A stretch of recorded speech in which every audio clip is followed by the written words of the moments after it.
Going in. Black queen for us black kings. We can learn a thing or two when we're locked in. One of the few places we get heard. Man, I rock with her, that's my word. The show is the hype, and here we always be hype. Always come to the mind, that's never hype. Guaranteed to walk and bring the and I'm thinking everything else is coming after that, right? We bring the Al Green and then you come in right after. You said what? We bring the Al Green and then we Oh, okay. Did it go out again? I have to get another battery pack. Oh, well.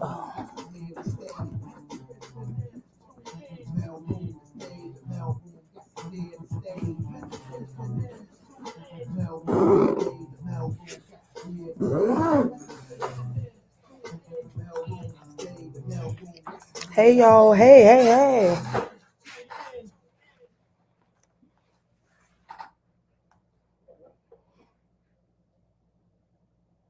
Love and happiness.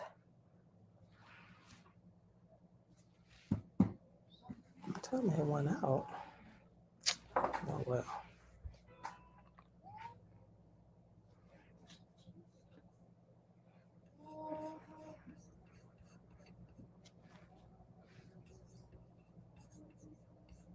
Come on in the room, y'all. Come on in.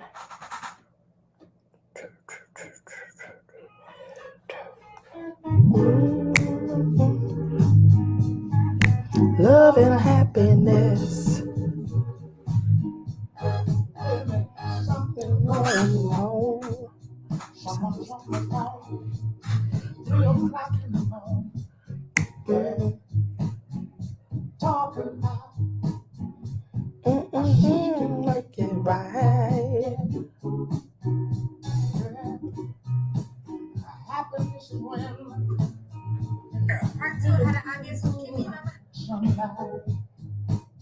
there's nothing wrong. Be in love with your mind. Yeah. One day, Lord, that I have been Lord, I have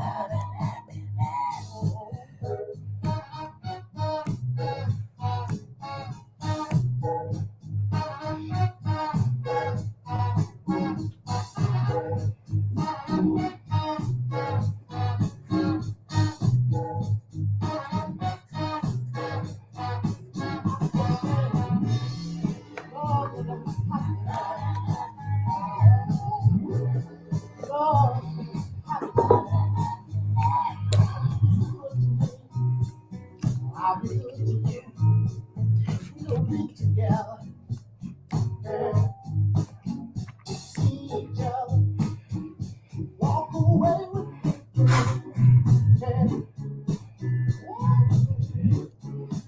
Oh, baby.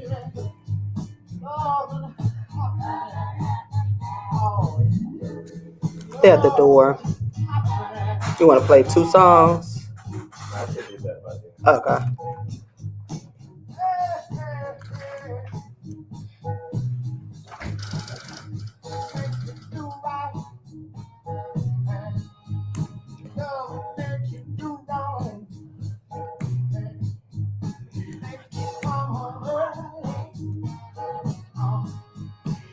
Stay out all night long. Oh.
TaShon Friends. Oh, okay. Hey, y'all.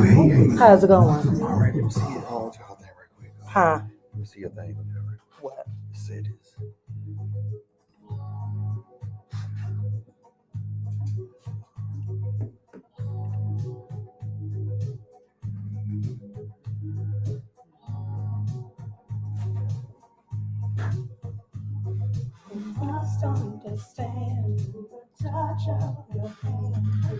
Did you oh yeah. They got this new thing up here now where you can have actually your name and then another thing at the bottom.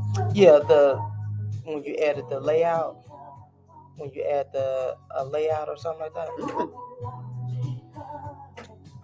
I have to look at it again. Oh, okay.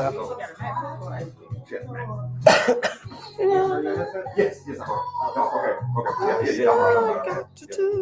Got to do it. What's love? What's fucking hand emotion? Man, keep that out, man. Yep, Martina.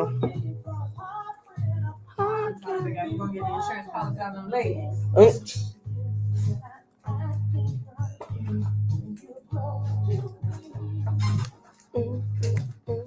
I ain't know she gonna move all the way to Switzerland but not to US. She been and did that. Yeah, after after the divorce and all of that, she started moving over in Europe and so forth. Yeah, she been a citizen for.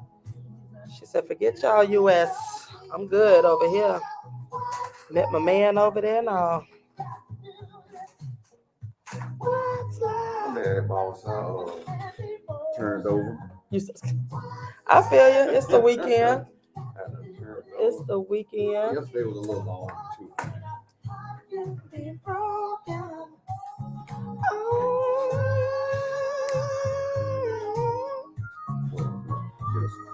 Y'all come on in. Hey, so what's the best way to do this too? Do I need to mute my StreamYard? You just want to be on there? Yeah. Cause like how what you call it did last time. Oh, so I guess I guess you would mute it. Yeah. Okay. You want me to? Yeah, that's fine. Okay. So I just connected. Okay. Yeah.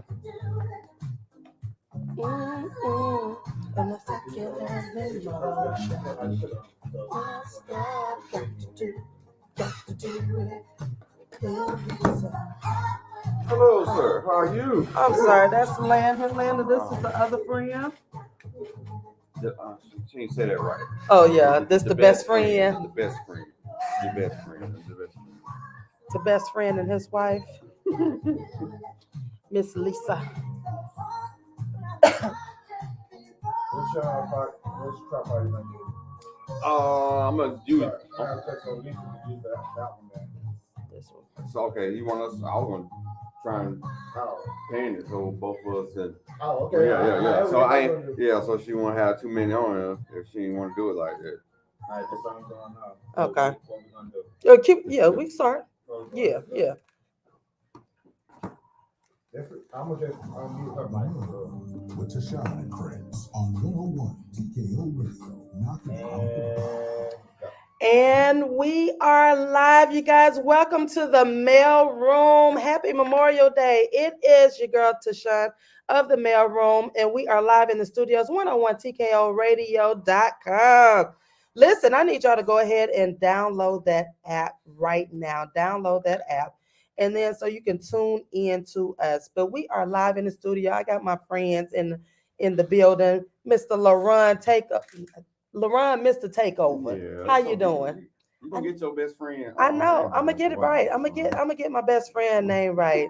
I got him in the building. I got Nelson on the ones and twos. How you doing, Nelson? Doing all right. He's doing all right. It is the weekend. And I got Miss Lisa in the building. Lauren, we're gonna introduce and talk to them because they're here as a couple today, you guys. And I have my new intern in the building. He's doing his job. Say hey, Landon. That ain't in the contract. Yeah. That ain't in the contract. So listen, happy Memorial Day. Thank you all so much for your service and those that came in. Mute yours. Those who served in the military and lost their lives, we thank you so much for your journey, and we do not take it lightly. And so, happy Memorial Day! I know everybody's doing a cookout. I'll be in the house. Everybody talking about they be outside. Being outside costs money. You ain't gonna be outside. I ain't gonna be outside. And then, like I told y'all, everybody, listen, y'all. Atlanta is full. Okay, they had the same green walls, the wall space and brunch they had last time. I'm pretty sure a lot of folks were. You know, it's the same. We got the same chicken and waffles.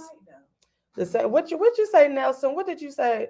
We got the same. No, somebody said the same lamb chop pops, the same mimosas. They do be good. The same, DJing. Where I'm from, it's a little country down there. Oh, so y'all don't have the brunch style. Oh, okay. Okay. Well, we'll make an exception for y'all. We appreciate it. Yeah, y'all come on and enjoy. I like eating now. But the rest of y'all, stay home. Go to another city. Go to Houston. I heard they had some good brunches. Go to Louisiana. Go somewhere else. So yeah, that's my, it ain't quite the brow, but hey. But my brow do go to the folks who are complaining about proms and graduations. Y'all, let me tell y'all. Let people celebrate. First of all, happy graduation and congratulations on everyone who's graduated from pre-K to graduate school. Congratulations. Listen, celebrate your graduation, celebrate your proms. If you got the money to spend big time, then do it. Like, spend it. Stop tripping. Like, I think there was this once in a lifetime moment. It is, because like for me, my nieces, we did a prom Dutch, and it wasn't as glam as some of the others, but it was big. It was a big deal. But that was our last celebration with my mom. So you never know when it's gonna be the last one. So celebrate, you guys. I'm still battling this cold. Y'all hold on. Move from you then. Yeah. It ain't COVID. It ain't COVID. I got COVID tested. It ain't COVID, but I know, right? But listen, we're gonna have a dynamic show today. So my brow goes out to those people who are just complainers. Like, stop complaining. Like, it ain't your money. There was a young lady now, shoot. Her parents, I would have went to her party versus a prom. It was, I don't know where it was. I think it was in California. I'm not sure. But it was like a wedding reception, her prom. Yeah, it was like immaculate. Like, I would like go to her party versus the prom. And they had to spend some money. Why? You think so? Because they did the grass. It really was. Like, it was huge. It was at their house, but the decorations. Oh, yeah, they got to come with it. Yeah, they can't half step. They have set the bar for her. Yeah, but they got the money for it, because Daddy was like, "Don't ask me how much I spent." He spent some grands. Yeah, so I just, it ain't in my No, it ain't in my auntie budget. So hey, but again, if you have the money, then spend it. Spend it and celebrate. But yeah, congratulations to everybody that is out there. Y'all should be winding down. Graduation should be winding down now. I think this is the last week. I'm gonna say, yeah, this week a lot of stuff are getting out, so we have a few more going on this week. Yeah. Any of y'all got graduates? Anybody graduate? Yes, I do have. I have a couple of my cousins who graduated. Okay. Shout out to them. Okay. Yeah. Nelson, you got any graduates? And high school. No, my kids are already grown. So you ain't to worry about graduation gifts. Yeah, I feel you on that. Nieces, nephews, Yeah, cousins. Yeah, I got my little nephew. He graduated from pre-K. Then my one of my dear friends, she just got her doctorate. Couple of people I know received their doctorate. My kids are graduating to the next grade. There you go, moving up to the next grade. You know, Sure, that's a big big deal. Listen, so we got a dynamic show today. We're going to talk about these marriage vows, and the title is for sickness and health. And as y'all can hear, I'm balancing some health stuff. And Chef came with him. Yeah. And Chef, he did his part. He made me some ginger cubes and had them. Yeah, he had them. And drop it in the hot tea so I can drink it. So listen, when we come back after this music break, we're going to get into it with our guests, friends, and we're gonna chop it up. So stay connected to 101 TKO Radio, and we'll be right back after this break.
How do I switch it? I pull over like this.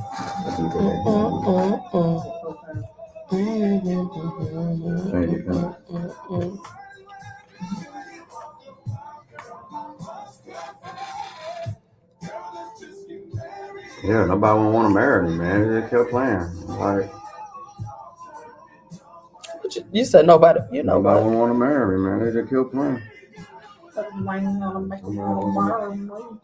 Do whatever. Get married. Yeah, meet me at the altar, please.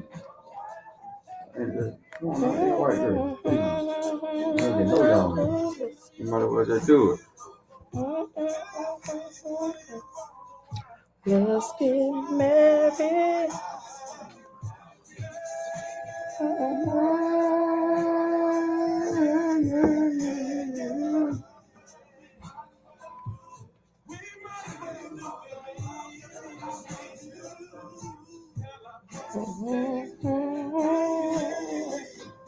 Let's get married, baby.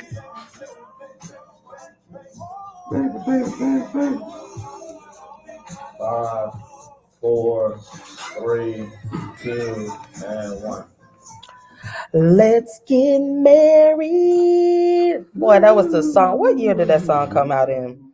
Because that was the song that everybody wanted to get married to. And I got proposed to. And yeah, that was the song. Everybody got hyped. For, they said, I think that was my mic. Oh, so listen, before we get started, we are sponsored by Mr. LaRon. Will you read our sponsors? Yes, ma'am. The Mud Room is sponsored for the month by Simply Beautiful Candle Company, LLC.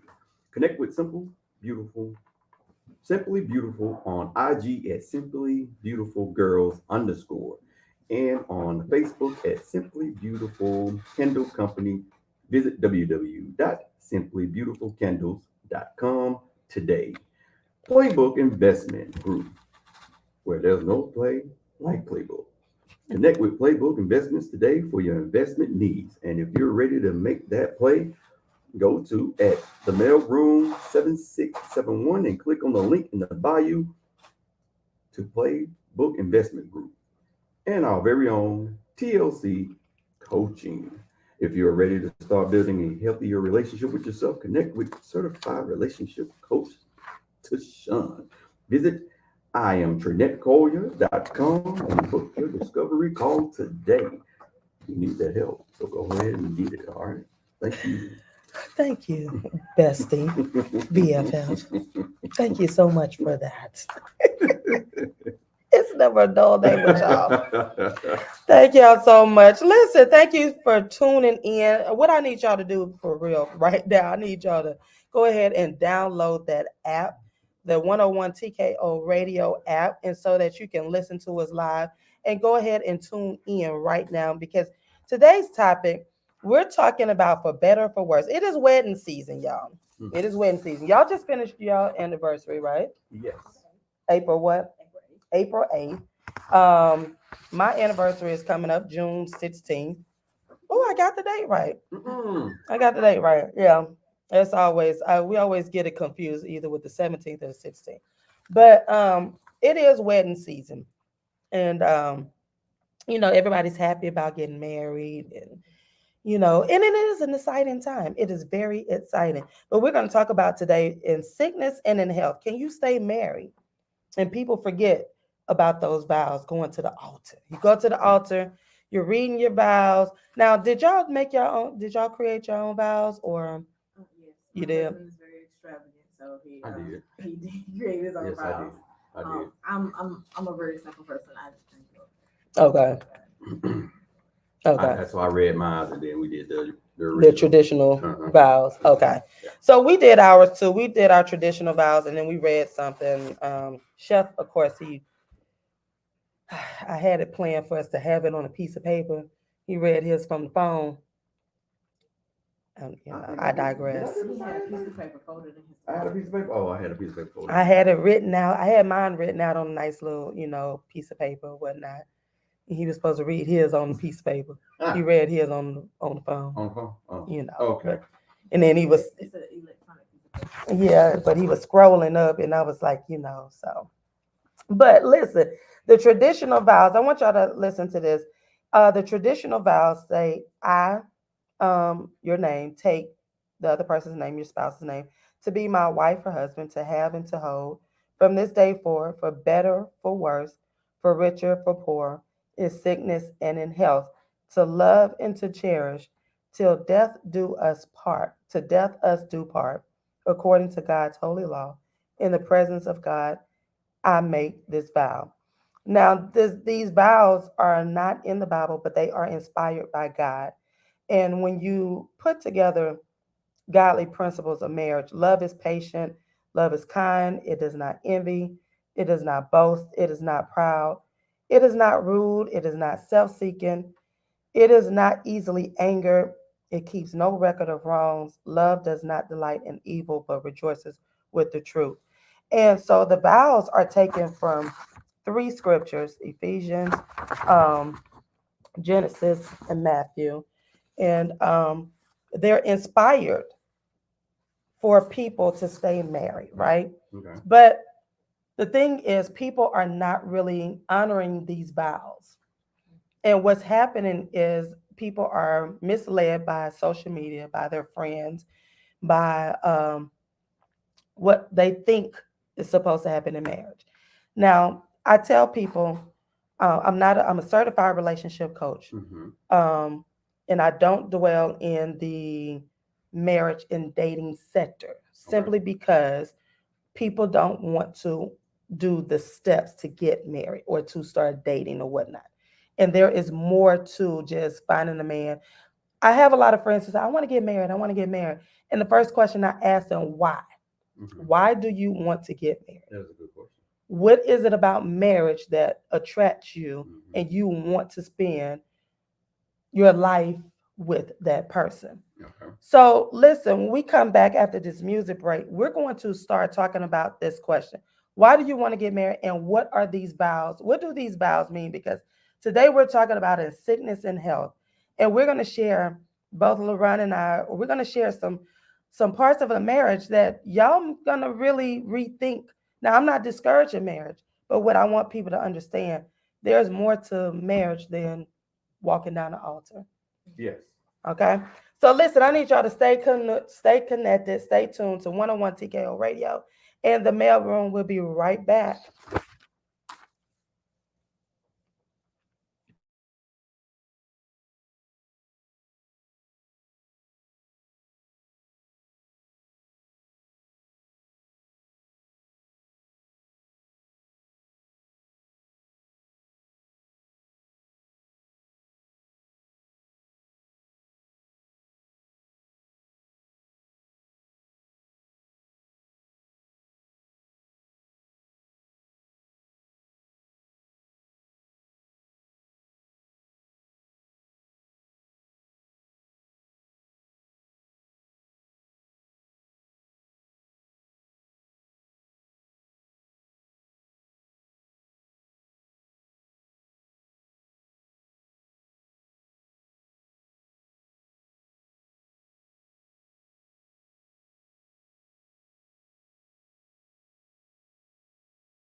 Guys, hope y'all download the 101 TKO app to listen to us live on the radio as well. You can call in and whatnot, but invited today. So we're doing it live. So That's the way love goes. That's the way love goes. It goes. It goes. Hey, do y'all think she changed the tone of her voice with pinching her nose? Who? Oh, Janet. 5, 4. Okay, so we'll be 3, back. 2, and Love goes. Woo! And we are back with the mailroom TaShon Friends live on 101TKORadio.com. Listen, make sure y'all have downloaded the app right now. Download the app. Listen, before we left, we were talking about our topic for today, in sickness and health, right?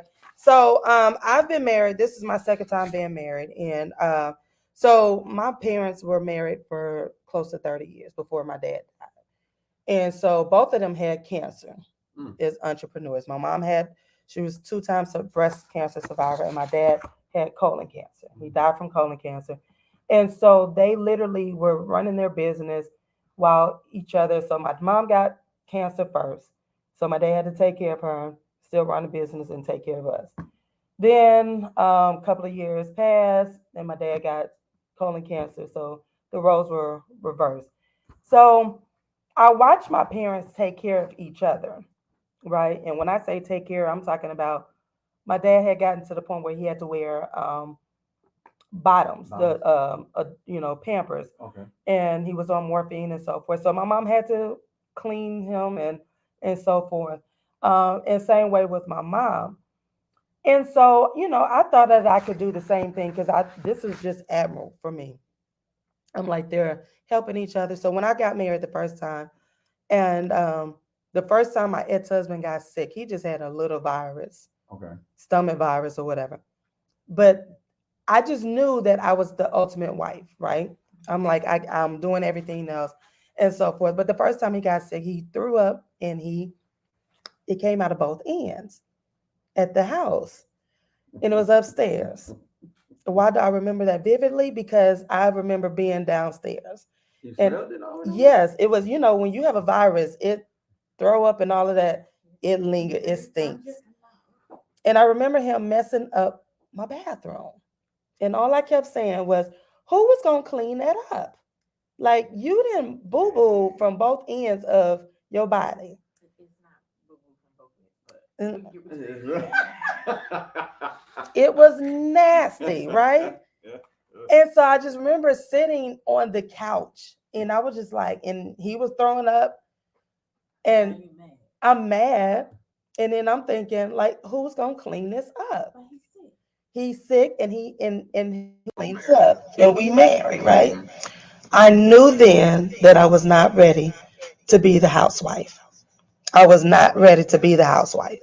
And so we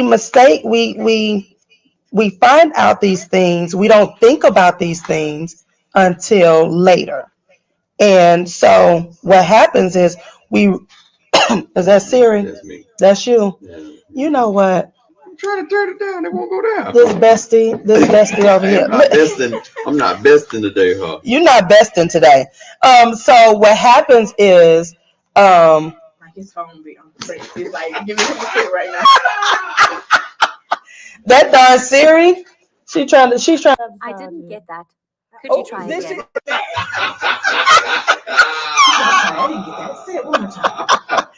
Siri, that's okay. Go ahead and log off, Siri. We need you right now. But I knew that I wasn't ready for marriage. I thought I was, but then after that incident, I was like, So I would say, don't say you weren't ready for marriage. You just weren't ready for him to be sick, and you weren't ready to be introduced to his bodily fluids in that manner. right, I wasn't ready to be married. You see what I'm saying? I I wasn't mature enough for that part because I don't know, maybe because I'm a natural caretaker, so that doesn't really go. right. Even though I'm a caretaker in other things, like I can nurture you in your finances and motivation and whatnot, but I didn't know the whole package. And this is what happens when people get married. You're good in one area, and we take that right, Yeah. and we're like, because even if it's my friend and right. we weren't in an intense relationship, if you sick and you can't, I would help. I could take care of you. I could bring you soup and whatnot, but those bodily fluids, I would have my nose turned up and I'd probably think in my head, oh, this stinking rascal here, but I would still do it. And that's why I said I wasn't mature at that time. So I wasn't ready for marriage because in marriage, we don't think about those vows in sickness and health. So we think about sickness, we're thinking about colds, the flu or something like that. But we don't think about the deeper details of being sick. Well, I guess I take that in a different perspective. Yeah. Because right. I'm married to somebody who's chronically sick. Right. And that's what we're going to talk about today because it's a different level. So at that time for me, no, I wasn't, I can admit that now decades later, I wasn't mature and I wasn't ready for marriage because in my head, marriage, we were supposed to be healthy. We're supposed to just, have a common cold or whatever. I believe that's the average thought of anybody that's in a relationship or married at this point. Right. Right. Minor sicknesses. Exactly. Right. And that's the problem that's happening now. People are getting married and they don't know the details of their vows. So even with the richer and poor, I was watching Sarita Jakes and TD Jakes, and they had this session going. It's called, I forgot what it was, but it was a really, really great session. And they were talking about their marriage and they were talking about the vows in sickness and health, richer and poor. We don't understand that until we're in these marriages. And what happens is we get into the marriage and we're like, okay, well, we can handle this, that, and other. But the truth of the matter is you have to ask yourself, can you really handle this? Now, years later, again, after our divorce and whatnot, I had to sit back and I understood. That's when God had to show me what marriage really was. So he had to take me back through the scriptures, and he had to show me what it is meant to be a wife and what it is to be a husband and what marriage is so I could be ready for my new husband. So now that I'm, fast forward, I'm married and so forth. So our marriage has been tested from day one. And so now recently he was hit with a medical issue. And it's like, boom, now that I'm in a mature place, I know how to handle that. You know what I'm saying? And it is in sickness and health. Mhm. In an average person, if you were just married, you probably would be like, I can't handle this. I've actually had some friends who got divorced because they could not handle their spouse being sick. You see what I'm saying? So what I want to do today, we're going to talk about your journey being married. And Lisa, you're a wife, and Lauren, you're the husband. But instead of uh, Lisa's not sick, it's you that is dealing with an illness. Mhm. So let's jump into this. Let's talk about what it is what do those vows mean? Sorry, y'all, I'm stuttering. My voice is going in and out, so y'all forgive me. But what does it mean to you for sickness and in health? In sickness and in health, what do those vows mean to you all? Um, no, I don't. Not to speak up for her. I know hers is more likely different, Mm-hmm. and which we still. Well, yeah. I'm just saying, but we still may have some comparisons when it comes to it. But I come from a previous marriage Mm-hmm. that not only did I become sick, it seemed as though she was always going through deep depression ever since from the beginning of the marriage. And so then I always had my parents as well. I saw that dynamic of my mom having cancer and my dad being alcoholic, Mm-hmm. and my mom being sick and me having to take care of my mom. Mm-hmm. And so I personally think, not looking at scripture, I think I lived through what marriage was supposed to be, viewing what my mom and my dad Mm-hmm. did and did not do. Mm-hmm. And I really honestly feel to this day, this is the reason why I am why I am, and how you was joking on me on a couple episodes, me being Mr. Saberman, I thought I had to go out and save people and whatnot and stuff. But Mm-hmm. anyway, Mm-hmm. so Mm-hmm. long story short, it is a different dynamic Mm-hmm. because how society puts that weight on a man, Mm-hmm. what he's supposed to be. Okay. But then you end up being sick because I come from not being able to walk. Okay.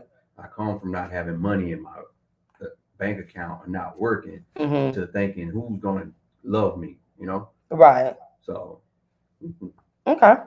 So what you're going to share with us today, you have MS. Yes. Okay. So tell us about MS and what the details of it. All right. So multiple sclerosis is an autoimmune disease that attacks your central nervous system. Mainly your myelin sheaths around your nerves. And if you can put it in visual, think about a rat chewing the coating off a electrical wire. Okay. And so you have all your nerves in your system. Then Mhm. once you get a lesion, which that is a scar Mm-hmm.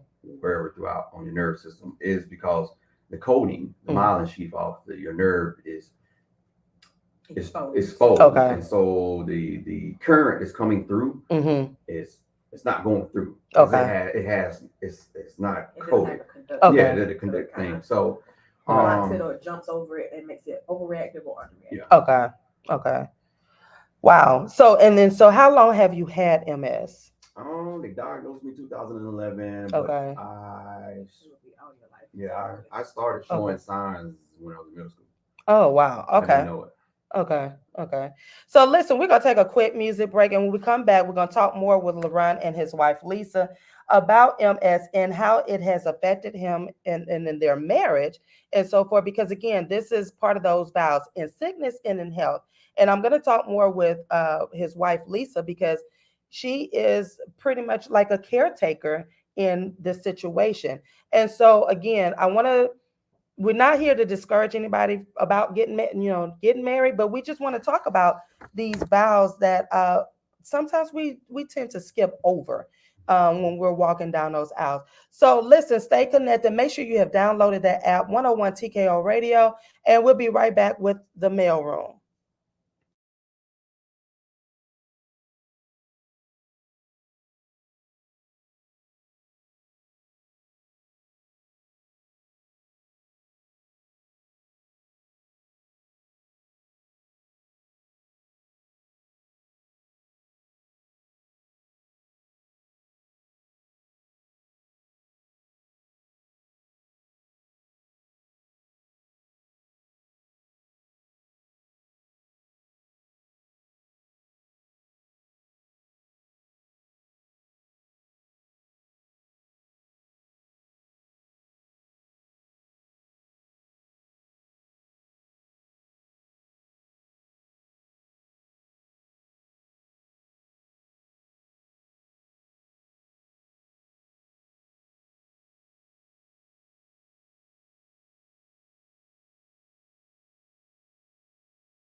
What is that? Why you put the Chris Brown song on for Be sure to the lady just like you. Benadryl got her. Yeah. We are back live in the studio, 101 TKO Radio in the mailroom. I think I overdosed on my Mucinex and this Dayquil. I know I took the orange pills, but for some reason I feel like I took the green one, y'all. I did that the other day. I took the NyQuil during the daytime. I mixed up my pills, and I was so sleepy with those kids, y'all. Y'all gotta forgive me. Oh my God, I feel a sleepiness coming on right now. But y'all gotta we might have to change up this playlist of Nelson. The love songs put me to sleep, and oh Lord Jesus.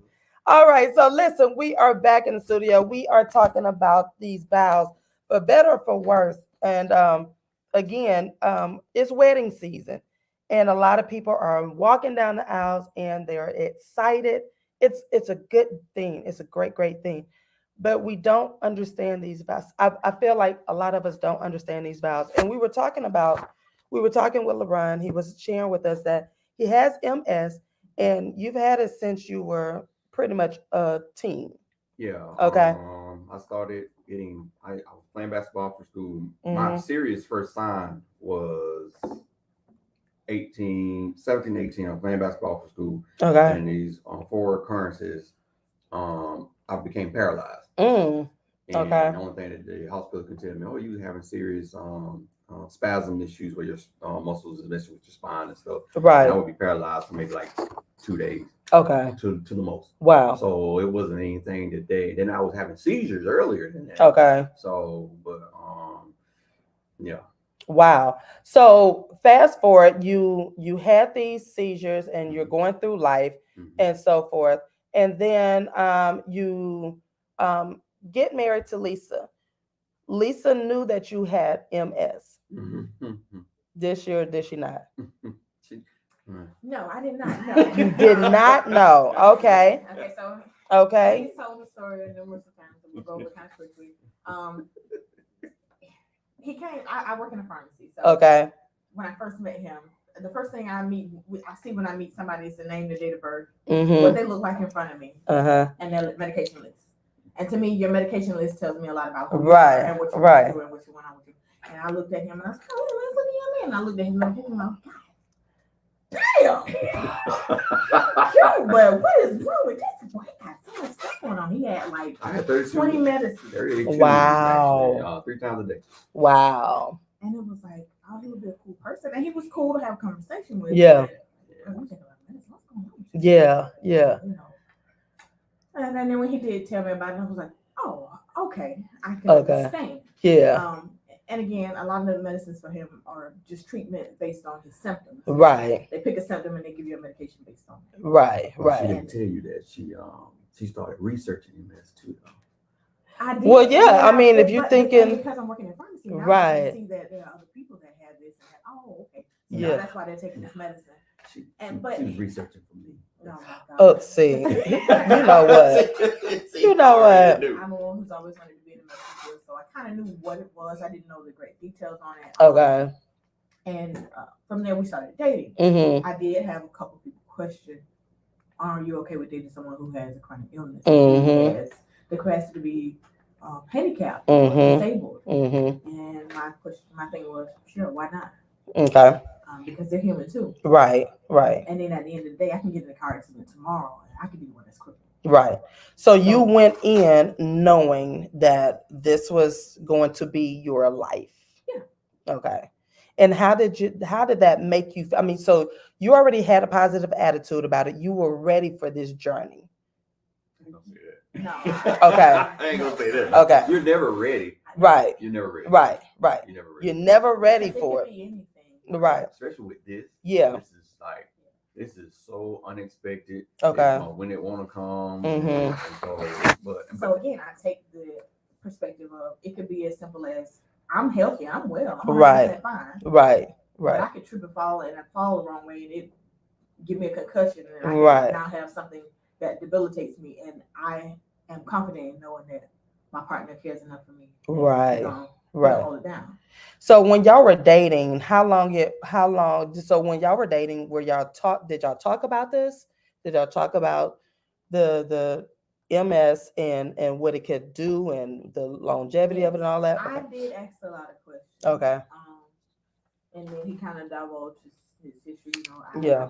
he had to relearn how to walk. Mm, He's had issues with blindness. Okay. One eye. He has headaches a lot. okay. And he, That speech coach. yeah. Mm-hmm. And he Mm-hmm. lets me know that his legs are always like in a constant state of Okay. burning or pain. Okay. I don't like that. Are you in pain for 1 to 10 question? Yeah.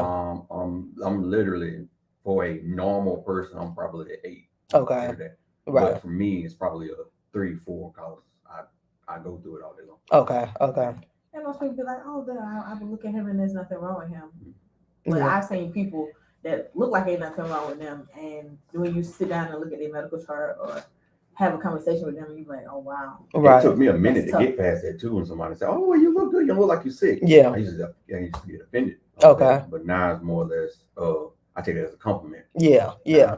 Because I guess there are different stages of MS. Because I do Yes, know sure. I have. Okay. Because I have some friends who are like literally on walkers or not Yeah, I had to walking. walk. and so forth. I definitely say it depends on the person. How severe their symptoms are. Yeah. You got primary progressive. Then Yeah. you have I remission. I got rid of I separated from my walker in 2016. Okay. And I last used my cane in 2017. Okay. So do your symptoms, do they progress in a sense? Is there a cure for it? That's, I guess There there's is no cure. there's no cure for it. Okay. No Okay. cure. And his symptoms, it would depend.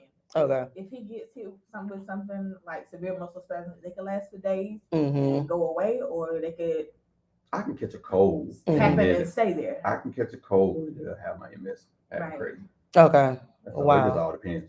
Well, I ain't contributing to nothing now. Don't be trying to sue me. I ain't got my code. I'm listen. Back up all the way. Because I don't want, I don't want no post. Nah. He is warned about the compromising immune system. Yeah. So I don't have to an make sure immune I stay Yeah. as healthy as possible. And So if I'm sick, I definitely keep my right. And this is the part that because I remember when my parents had cancer, my mom took chemo, so of course her immune system couldn't be compromised. And there were many times where the family, we would have to be separated from my mom or whatever. Mhm. And so these are things that people don't understand that goes along with being married with someone who is sick, Mhm. because your life changes. Mhm. So how has your life changed over time? Because y'all been married now for how long? 5 We've years. been together for 5 years. Been Married for 5 years. one. Been married 5 years. But even still, 5 years, I've had to be aware of, and we had some milestones with it. Yeah. Because he didn't always communicate well when he was hurting or in pain or something was wrong, or he couldn't. I'm not used to, not to cut her So off. he be trying to be Superman. No. I'm just not not too much. I'm not used. I come from a marriage where my ex-wife knew the hospital for me is definitely before they turned the north side or whatever. Gwinnett Medical. Okay. They knew him my first name. That was my apartment. Yeah. I was there a lot. Yeah. 5 to 7 days. I would get admitted in the hospital pretty much. Right. And so I'm not used to. I am a little bit now more than anything, but in the beginning, I'm not used to somebody taking care of me. Yeah. So I'm having to battle it by myself. So that communication of, hey, I'm hurting is not communicating for me to communicate to her. Yeah.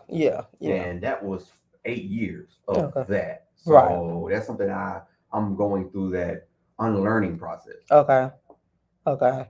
So in these years, you've had to make some major adjustments in your life, because both of you had families coming in. So you had to blend your family, and then you had to blend not only the families, but now your life. And so tell me, what is the day in the life in the Williams household with dealing with this? It's crazy. It depends on whether the kids home or not. But we also include the kids. They know, hey, if he's not feeling well, he'll go ahead and say that ahead of time. So they know, all right, today I need to pick up my slack and get on top of my chores, make sure I do what I need to do. Yeah. Make sure I'm out of the way. If he needs anything, make sure they get up and go bring it. Right. And sometimes we have to still fuss at him and tell him, go somewhere tonight. Because what are your spasms, or what does a crisis look like? Anything. Okay. A bad crisis is me not being able to move. Okay. And I just had one of those here just recently. It's something that we call an MS hug, where your muscles from probably like your neck to your torso are just, it's almost like a bear hugging you. And it gets to a point to where once you breathe, it hurts. And so it gives you the thought of everything shutting down. And it comes off on stress. And I was going to say that because that's something that we have to talk to the kids about, because they're kids. Yeah. And so, and I'm a very emotional person. Okay. Now, I wear my heart on my sleeve. And I care too much. Okay. Yeah. And so we've had to sit down with them and just explain that, hey, Last thing I need to do is get stressed, and I care. Yeah. But I care a little bit more, not to be egotistic or nothing like that, because it's not what it is. But Yeah. I care more about myself. Right. I don't want to go back where I was. Right. Right. I didn't have nobody. Yeah. Yeah. And the thing is, my sister was diagnosed with MS first. Really? Okay. And she's had more family support than I have. Okay. And so I've really journeyed through this stuff. Through this stuff all by myself. Okay. And Gotcha. this is like the most 100% help that I've ever had. Okay. So with the stress, you can't afford to be stressed out. No. And I know I can't control anybody else, so I have to control myself. Right. So when you do that, that means you do have to have that family sit down. You have to have that family, the community. We call it a community meeting. And so at this point, this is where, okay, the family has to come together to work together to make sure everything is cohesive and is done, and for his safety and for you all's safety as well. Is that stressful for you all, or has it become where you've been able to create a routine where it's like, okay, this is normal for us now? It's definitely creating a routine because I'm a planner person. Okay. So most of the time we wake up first thing in the morning is, assess self, how you doing today, everything all right, good. And again, he can start off great, wonderful throughout the day, and then somewhere halfway through the day it's like horrible. Yeah. He's not feeling well, and then we just communicate that, hey, so is not feeling well. Send out text messages. Even though we have one kid who don't really understand the concept of communication. It's a challenge that makes sure always in our face and stuff. And that hey, if you're sick and you're not feeling good, try to keep your distance. Don't be licking all over the glass and putting your hands all in nobody's face. So we got a clinger and a non-clinger. Okay. So when you got married, and again, for those who are just tuning in, we're talking about in sickness and health and these marriage vows. Again, a lot of people, they get married and they think of sicknesses or health issues like, oh, we can make it or whatnot. But sometimes it is very hard. It is very stressful on the couple. And it's okay to admit that. I've had a lot of friends over the years. One of my best friends, dear friends, him and his wife just overcame prostate cancer.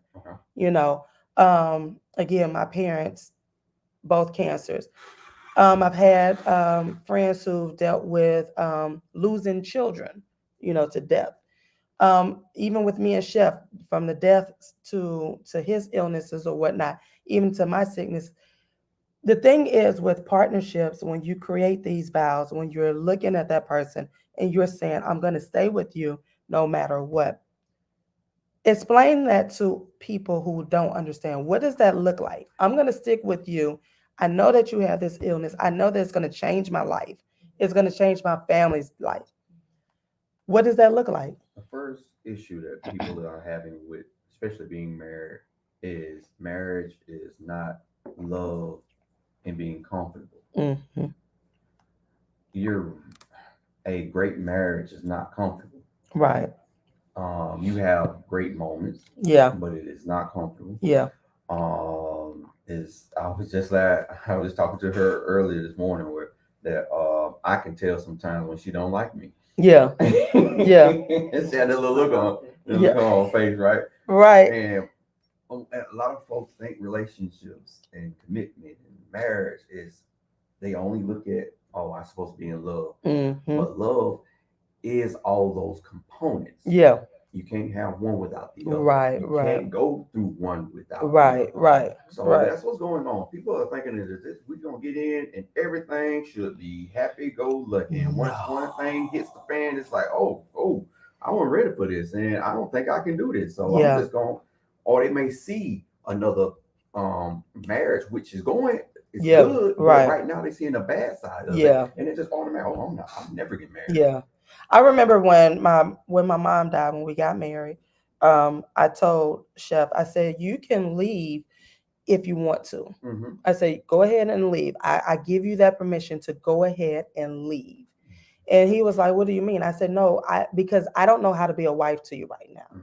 I'm dealing with, I don't know if I'm supposed to be celebrating our marriage because we just got married or mourning the death. So I don't know where I am right now. And so I literally, and some people were like, why would you tell him that? I said, because I wanted to give him, I wanted to give him a moment because he never dealt with that, even in his first marriage, he never dealt with that. So this was new to both of us. And I couldn't sit there and pretend like I was ready for this journey. Right. You know what I'm saying? So listen, when we come back, we're going to continue to talk about this journey. We're going to continue to talk with LeBron and Lisa about MS and what do these vows really mean in sickness and health? Are you really ready to get married? Are you really ready to walk with someone who has a chronic illness and that's not curable? Yeah. Are y'all really ready for that journey? So stay tuned, stay connected to 101 TKO Radio and the mailroom. We'll be right back. It's funny you say that because that's my previous marriage, the same thing. Okay. When I found out that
and say he should say is unto death, right? Until means forever, until we die. But unto means every day there's an aspect of me that has to die to be with you. And so we have done until our entire lives, but we have missed out on the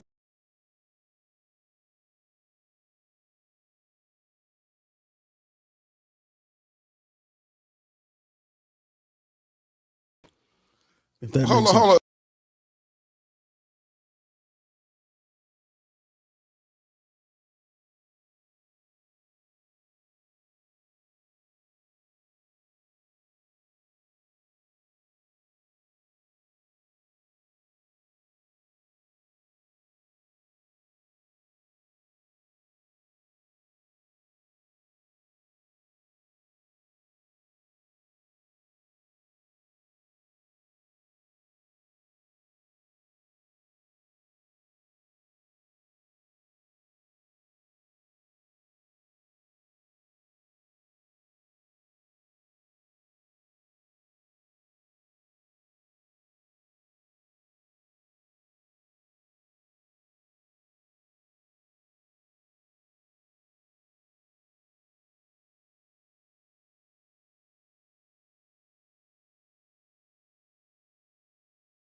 mail room. Yeah, I think Lauren said I done roofing myself up. Cause I'm feeling a little whoop de whoop doop de doop. Yeah, I'm trying to get over. It came from them doggone kids, y'all. I ain't been sick the entire year, but it's not COVID. I thank God for that. I think it's just like, this weather been really crazy. Listen, we got a caller on the line. What's up, caller? What's up, caller? How you doing?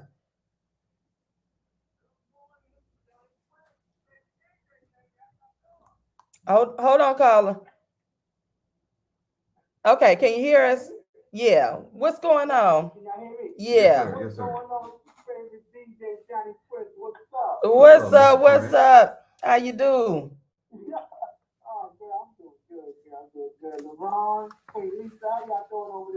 Hey, We're doing all right.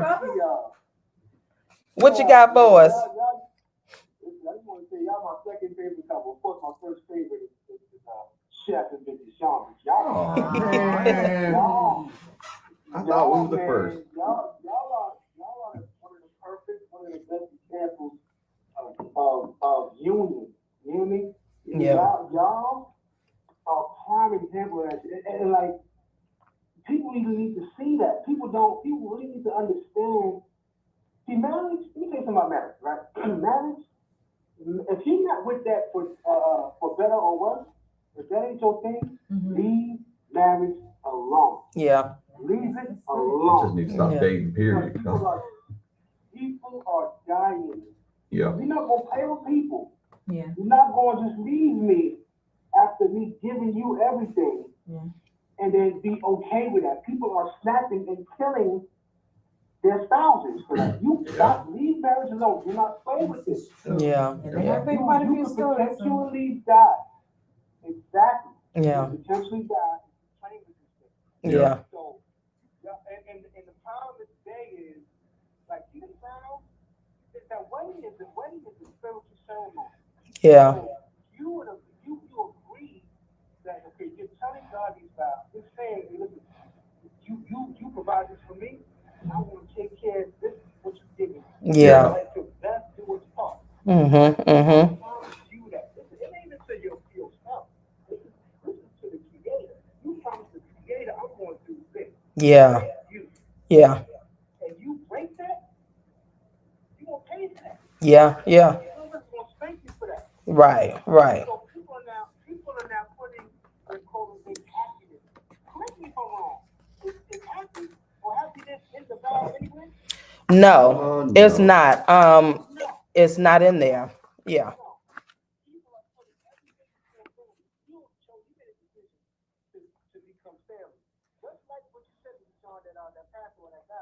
Mm-hmm. Yeah. Yeah. Right. Yeah. Right.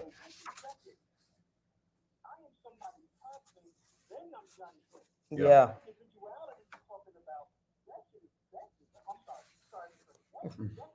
Yeah.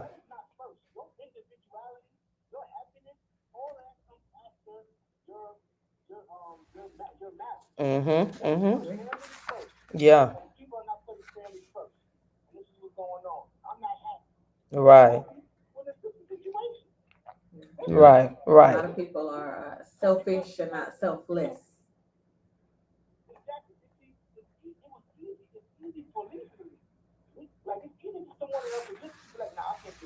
Right. Right. Yeah.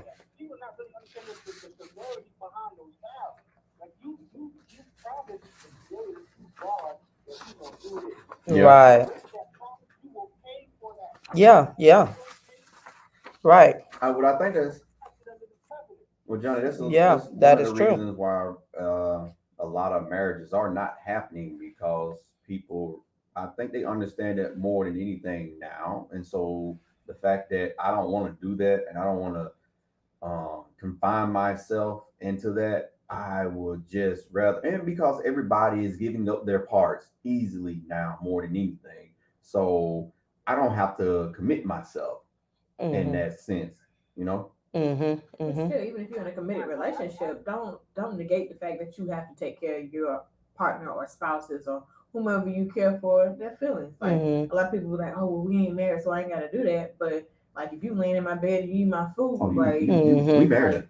Yeah. You Yeah. feel obligated to kind of at least care a little bit, you know what I'm saying? We married. So Well, if I mean, if but- I'm loving in the eggs, you're gonna eat my salmonella then, you know? I'm just saying. You're just gonna walk out the door and leave me? Yeah. Yeah. Lay down with somebody and give them what they've never had, even love, attention, whatever. Yeah. You committed yourself to the person, and to just take that away, stop playing with people. So you stop doing that. Stop playing with commitment. Stop playing with marriage. You will get spanked. Yeah. People need to understand the severity of playing with people. Stop. I'm telling y'all now. Y'all listen. Stop playing with folks. Personally know people that have gotten spanked, that is dealing with it right now. I see it all the time. Yeah. Yeah, I think that might be one of the good reasons I make sure I take care of him, because he does take care of me, you know. Yeah. I mean, I'm spoiled brat. Yeah. Honestly, when it comes to, you know, worldly things. But if I couldn't walk and he couldn't barely walk, he'd probably be 2 arms down, you know, scooting with one hand and told me on the other, you know, Yeah. because that's just kind of the person he is. Yeah. You know? And Yeah. I feel like in sickness and in health, he's down for the ride. Or he'll holler out to somebody, hey, come get her, and you know, I'll figure out myself. You know, Yeah. it's that deep. Yeah. Yeah. Yeah. Let me tell you something, Lisa. I'm sure he does more for you than anything. Oh Yeah. yeah. I have to tell him to stop. I have to tell him to stop. If he's not feeling well, he'll still be trying to do and move, and well, I gotta cook you something to eat, and Yeah. I gotta do this, and I got, you know, and he over here, and you can see his face. I can tell he's in pain. He don't have to tell me no more. I can just look at him and be like, you know what? Yeah. You need to get somewhere and sit down. Like Yeah. yesterday, he was still, maybe you want to record something for the show. No. Yeah. Sit down. Right. Right. Well, see, this Yeah. is the emotional part. I was just gonna say this is an emotional part for me, because I think my drive comes from seeing my mom laying in the bed, my mom coughing, and me having, as a child, seeing my dad drunk, passed out right next to her and not moving, and me getting up in the middle of the night hearing my mom coughing before she found out she had cancer, giving her water and stuff. That in itself broke me.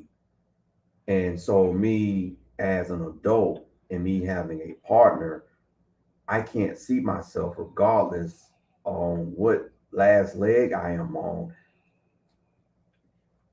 I can't do that. Mm-hmm. Mm-hmm. And I don't care how bad I am hurting. If my wife, if something's going on with her, I will drag myself to her and try and take care of her the best way that I can, because me seeing that's probably one of the traumatizing feelings that I've ever had in my entire life. Seeing my mom, a person that has cared for me, have what is supposed to be a husband next to her, not know anything or do anything. And I just can't do that. Yeah. Yeah. And that's the real deal. So listen, thank you, Johnny, for calling in. We're going to take this quick music break, and we're about to get ready for your noonday mitts. So thank you so much for calling in. Oh, okay. And actually, your mitts is coming in. Actually, we're about to hang up from you and get to your mitts. Hey, how about that? DJ.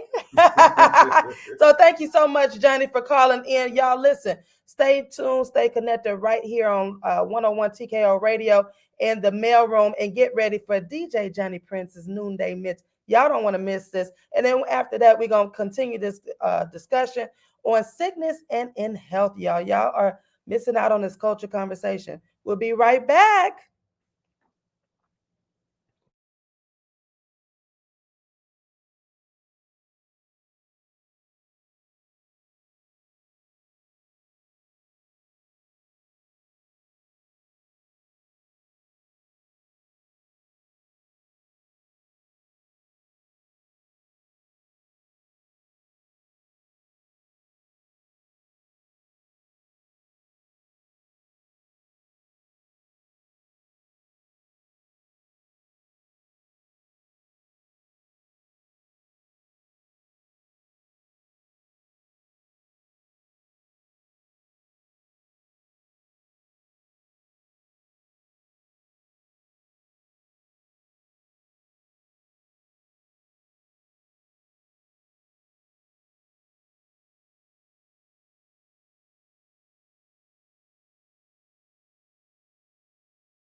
5, Just 4, like music. 3, Hey. 1. Yo, listen, that was the Noonday Midday today. Midday Mix by DJ Johnny Prince, the official DJ for the Mail Room, live on 101 TKO Radio. Listen, get with him. He'll create your mixes for you, have you up and dancing and whatnot. But we appreciate that, DJ Johnny Prince. That was dope. I like that. It threw in the little West Coast for me and so forth. Listen, we are live on 101 TKO Radio and the Mail Room. We are talking with LaRon and his wife about MS and about the vows in sickness and health. And I want to play this quick clip. Let me add it in. Huh? The one you sent me? Did I send you this one? I sent like 2. I think I sent 2, but let me see if y'all can hear this one. Yeah.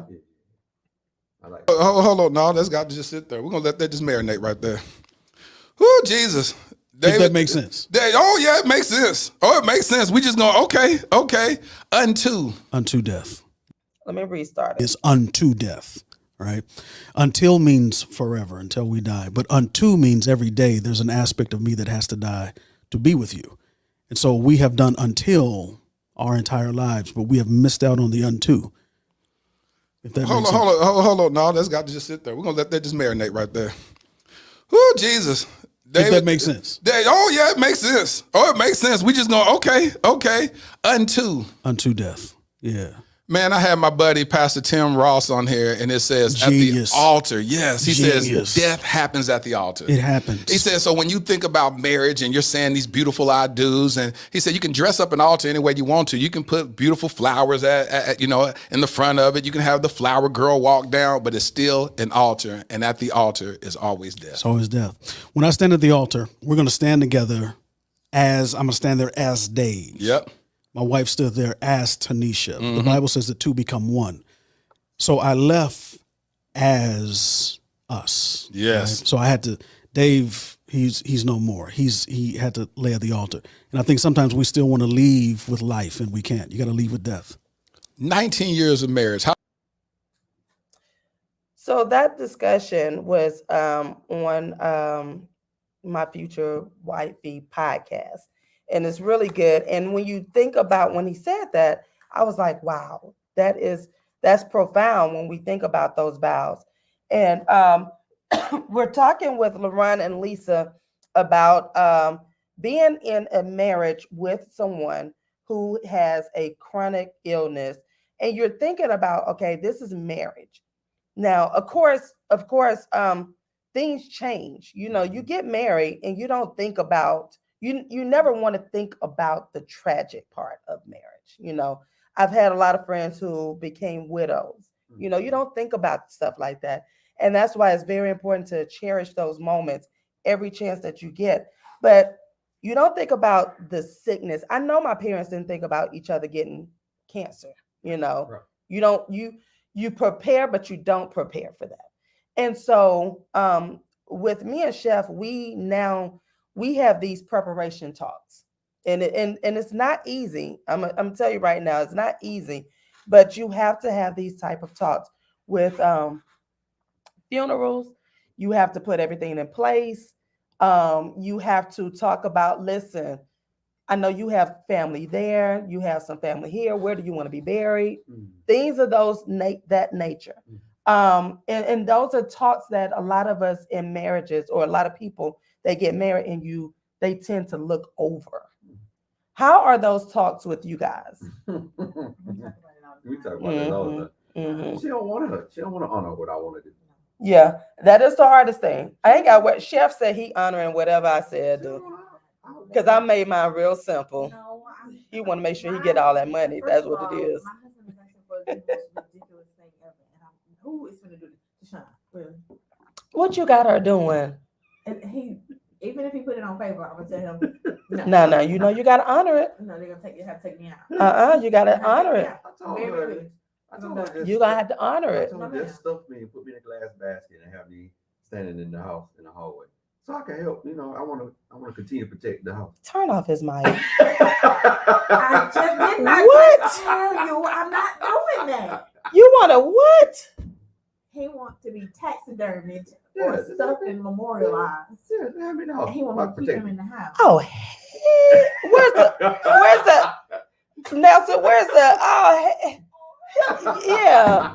Thank you. You're not doing that. I'm not gonna have you in the house looking at me every time I walk by. Yeah, why not? But did you put that in writing? No, but no. What I really want to put in writing is that I was about to say now, wanna if he be- puts it in writing, you have to honor that. I'm not gonna put that in writing. I'm But not gonna put that in writing. no, But on no, the you're real, right, though. It is. You have to. couples have to understand Yes, marriage, yes. especially in You put that Georgia. right, because you get it notarized too. And everything. You put whatever you have in your estate, right?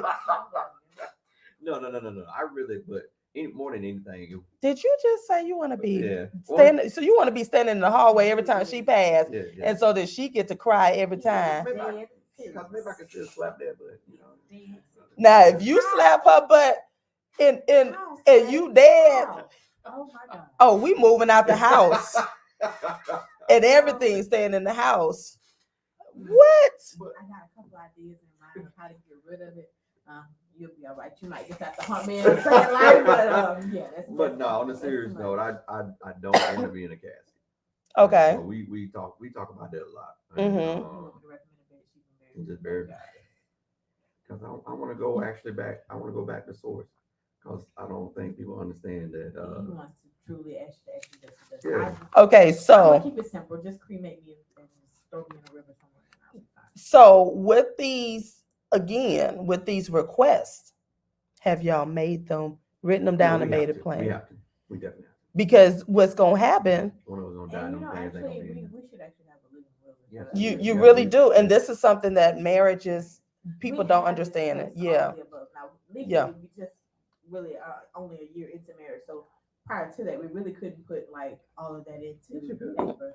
Yes, you could. Yes, you could have. You could put it Been into. married for 5 years. I don't care what you say. But no, for real. That's in a relationship, a committed relationship. If you put down and you that's go to honest though, court, because I was probably, and I may not be the only girlfriend, but I do tell people he had me a life insurance policy. Yeah. So. Yeah. Like that's the kind of stuff that marriage that people don't want to discuss. And it is hard because I had to get an estate planning after dealing with my mom's funeral. It made me I don't like talking about death and I don't like talking about funerals, but the reality is when you're left with to bury your loved ones, and if you don't have anything in writing, it can create chaos. My dad put it in his estate that he wanted to, wherever he died and wherever his children were, that's where he wanted to be buried. okay. But his family was like, I want them to be buried. I want him to be buried in St. Louis. So it became a battle. However, my mom was able to say, this is what he had in writing. Yeah. But it would have become a battle if she did not have it in writing. You see what I'm saying?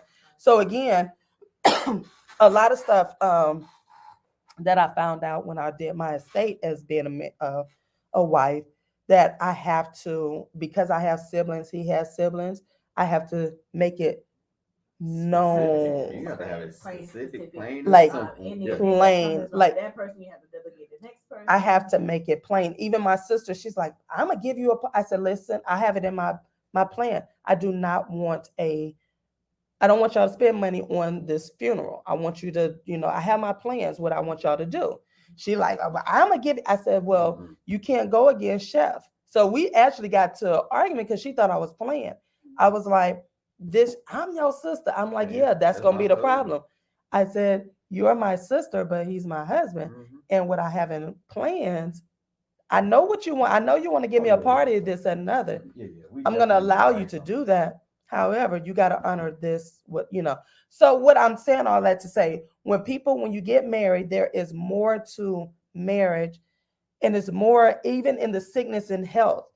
I have it where I have it written out. I don't want to be no longer than 90 days in the hospital. Okay.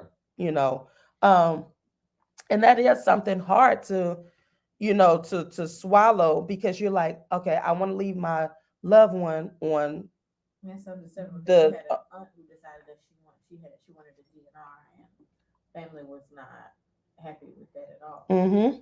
Your aunt that just recently passed. So. And you Some have of the to, family members were mad with other of your family members because they were like, nah, that ain't, you guys should have done something more. But and if it's not written by that person, that spouse, it can become a problem.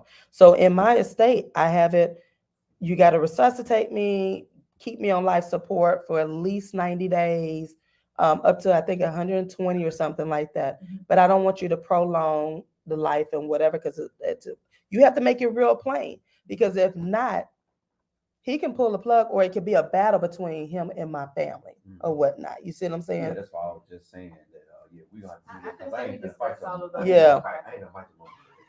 What'd you Mainly say? the dad. What'd he say? I ain't gonna fight the He's dad. not gonna fight my family. But yeah, and it becomes a serious battle. So even with the sickness and health, even with that, I remember my dad, he didn't want to take chemo, right? So of course it's, the family was like, no, you need to take chemo. So they thought my mom was going against, the chemo, but she was like, I'm honoring what my husband says. He doesn't want to take chemo. So she had to make that plain to the family. He doesn't want to take chemo. She has to honor what he wants. So how do y'all handle that? I guess kind of like the decision that I'm making at the moment right now. I'm just telling my nurse practitioner to tell my doctor, I'm going to schedule my next 6 months treatment, but I'm not planning on taking it. Right. I'm planning on doing what I know I need to do to holistically keep myself in check. Okay. Because folks keep hold that thought. When we come right back, we're going to continue that. When you say holistic treatment versus your medical treatment, what does that look like again in y'all's household as being that spouse and honoring those vows? Because this is what he's saying, and you're probably thinking something differently. But I don't know. When we come back, we're gonna talk about that. Stay connected to 101 TKO Radio and the Mail Room. We'll be right back.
And we are back live on 101 TKO Radio in the mail room.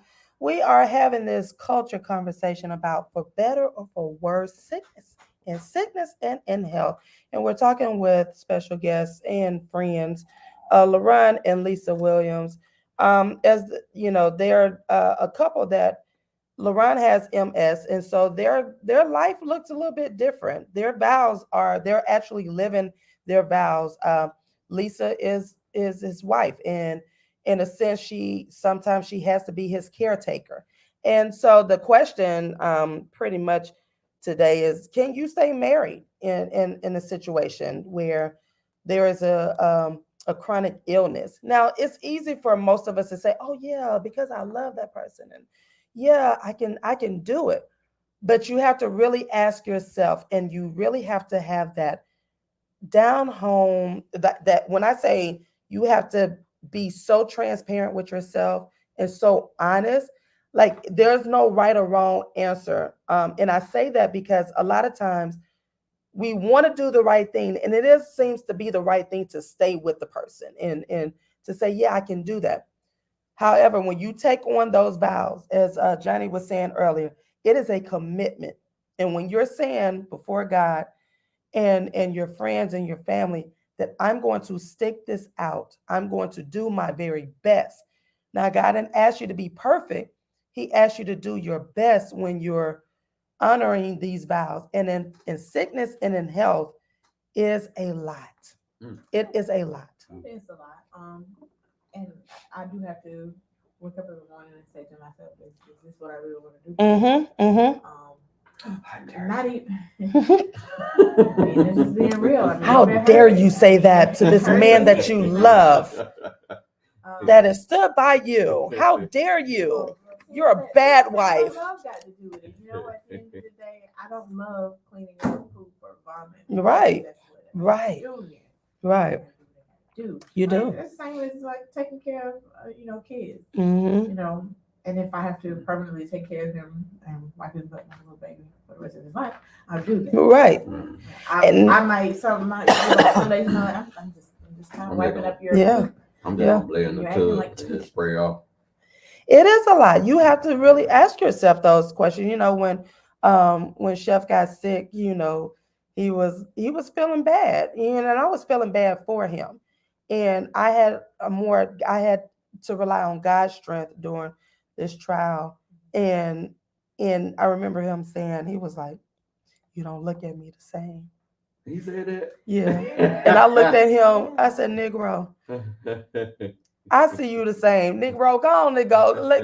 I ain't going nowhere. I'm here." Like, you know, because a lot of people, because again, a lot of people don't understand, you know, your sickness, the when you're going through a sickness and so forth, it does take a toll on both of you mentally. Right. And thoughts begin to wander through your mind. You know, you're like, okay, is this person gonna leave me? And he is sensitive to that, so he will ask, "Baby, Yeah. you okay?" Yeah.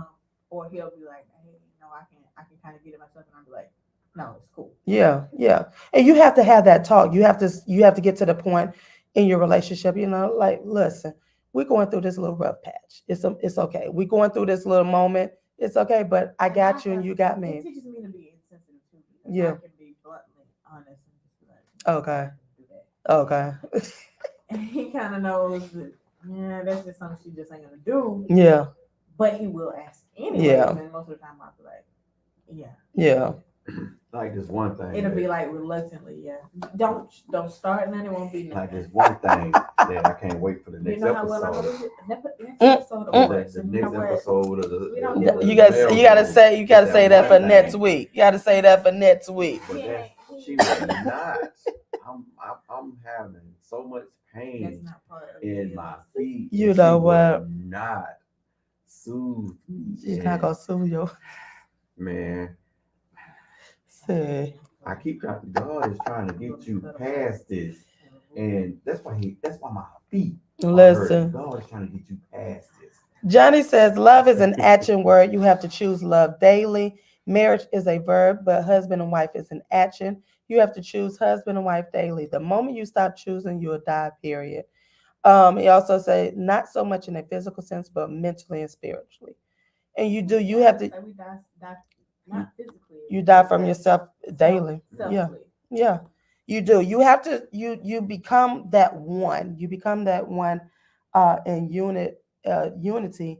And you do, you know, again, these conversations happen, and then you start to say, okay, I can be with this person until, you know, I can be with this person. Mhm. I can go through the fire, because you're going to go through, and it may not be the sickness. It may be a financial crisis. It may be job losses, or whatever the case may be. You're going to stick with that person, and you're going to create a solution for that person. And in sickness and health, you're finding creative solutions to overcome Because this. if y'all look at us on paper, Mhm. if they said person 1 and person 2, and they said that we were in a marriage, Mhm. y'all be like, wow, do they make this work? Because this is retarded. Mhm. And and it's just, I mean, we just work with what we got. Yeah, We yeah. make it the best of what it is. Yeah, you have to. You really have to, because again, the love is already there. You already love that person. You know, like you said, there are gonna be some times where you don't like that person, and that's part of marriage.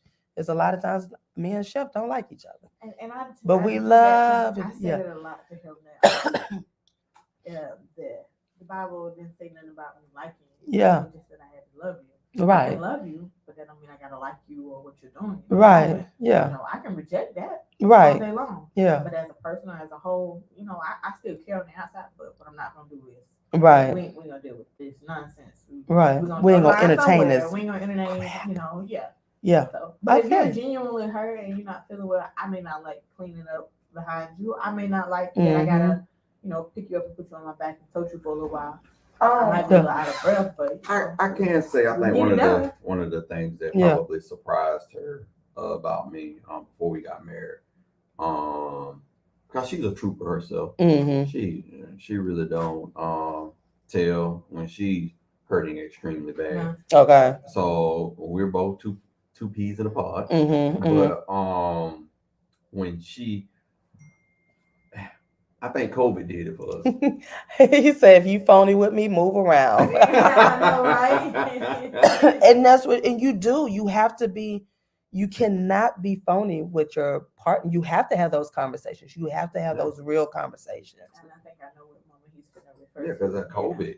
Yeah. I think COVID really what that tipped us over we might have something. Mm-hmm.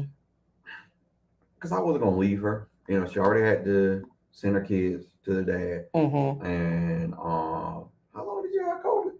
A couple months. Yeah, she had to go for a couple months, but she was asymptomatic. Yeah.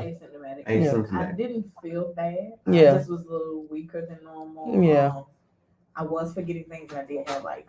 Mm-hmm. She had no taste. No taste, no smell, and I had thing. like severe migraines. Yeah. They were on and off, in and out. But I Right. had been having migraines, you know, prior to that for Right. quite some time. But like now it was like really, it was so bad that I couldn't get my head up on the bed sometimes. So, Yeah. and he was like, he had compromised immune system. He wasn't staying with me. Mm-hmm. Mm-hmm. You know.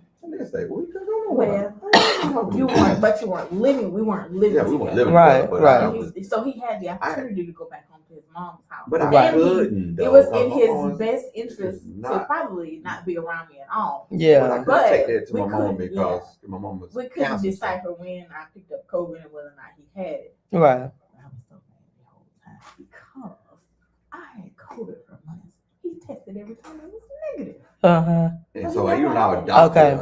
my doctor But that's was good. Like, but I was like, well, dang. My primary doctor was like, you ain't got it? What's going on? Mm-hmm. Yeah. But I think that. But I feel like maybe he had it prior to because he was sick. Okay. That spell before COVID hit. hit. I had, Okay. it was like I had the flu or something. Yeah. He was body aches and whatnot. But you know, I was taking care of him and he was fine. And so. Right. Right. Yeah. He got off the hook. But yeah, she had flu. No, She had flu one time, and I stayed with her. I think that was even before the COVID situation. And that was like I think one of my biggest moments too. She had the flu, and I had to Mm-hmm. make her sit down and actually take off for work first time because she was trying to go to work and stuff. And and it was just a friend at that moment. And she did the same thing with me, taking me to go get my prostate check. I went to the urologist. Okay. And stuff. Yeah. He tricked me. Again. Yeah. So this was during the dating stage. No, we weren't dating. No. Oh, y'all were friends. Okay, the friendship. So right. So, but you were establishing. I met him at pharmacy. Right. And he was like, "Hey, I need a ride. My friend lives on." I was like, "Oh, it was my friend or my dad." daddy. I said, "Oh yeah, I can do that." Yeah. They gave us some cinnamon rolls prior to this. He So we established that it was an outpatient thing where he actually needed somebody to pick him up and drop him off. Oh. And the lady was like, "Well, you mind coming inside because there's nobody else here and he's not coherent." To just kind of discuss the results. So y'all. So first of all, I didn't know that he was going in here and getting. I had to get the camera thing through my penis and stuff. Yeah. And so you done took the girl on the whole medical date, pretty much. You didn't. I told you. He was. Oh, I love this lady right here. I was like, ma'am, I don't even really know the guy. I don't remember that. Oh wow. You know how after you get your T-pull, you had a look. Yeah, I think I was still up on it. Oh my gosh. He was like, "Oh, I thought that I don't even know what just named it." So see, you know what? I would have left you. I don't know you. See, that's why I said marriage is designed for everybody. Different stages. That there is somebody. So you didn't trick this girl. Yeah, and it was after that he told me, he was like, even Chef said you tricked her. Yeah, he was like, the reason I really came to the pharmacy was because God told me to come to my medication that I wasn't taking because you were my wife. And he was like, I walked in the pharmacy and I looked and I seen there was this light around you. I was like, he didn't say the light around you. Yeah, this could be yours. Type thing. And I was like, you know what? So you're gonna have to prove something, brother. So it was. No, not the light, I LaRon. guess that would come from. That's why the marriage works so well. Yeah. As a friend, I would be dedicated to helping him. Yeah. And even if it were one of my regular friends from childhood, I'm just that type of person that I would never take care of people. She do that. Well, we both do that. Yeah, I would have said, JJ, you would have left. I would have. I would have left. I would have left. I would be like, you know what? You can just imagine somebody who was lightly sedated walking down the street, wobbling back and forth, like, so, hey, can I get a ride? And leaning all over the place. He would have probably fallen out. Right. And then I would have been like, damn, I did. I could have at least picked him up and take him home and said, here, let me take you back to your mama. Right. But listen, that's a true love story. That's too funny. But listen, we come back. We're gonna finish this culture conversation with the Williams live on 101 TKO Radio in the mail room. You done tricked the girl. You know what? Then he went and did voodoo on me after that. Oopsie. You know what? We'll be right back, y'all. I did not do no voodoo on you. Okay. That's funny. I don't remember saying all that stuff to her. Y'all been together. I was like, I just met this dude. I didn't think they were gonna call her to the back. Wow. So you actually was going through. I was sitting outside in the car and then something told me, you been in the room.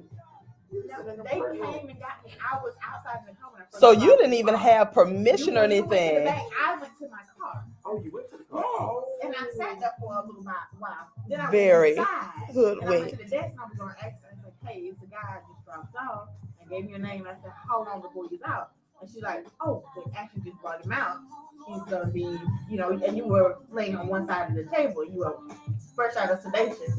And the doctor came in and was like, well, Miss So-so. I'm like, I don't know him, but I'll relay this information to him when he becomes coherent. And then just kind of went from there. And then we went to the other side. You asked for Sprite and orange juice. We were something like that. And I even had to go in the bathroom and help him put his clothes on. So. You saw my package before. I Oh did see your Lord, package look at prior her. to. It was, See, she was. it was You were eyeing me already. No, not at all. You were getting ready. You go, Did you have to hold it? No, Oh, you didn't have to I hold wasn't it. doing all that. You didn't have to hold it. I didn't know you like that. No, I didn't have to. You That's funny. Okay. Yeah, so look, I don't remember that. You did have blood in your urine too. You were like, oh, it's still red. So they were talking to you even though you wasn't like you Yeah. have I think no. at this point they thought she was. Yeah. Oh, okay. So they hadn't already divulged information. Yeah.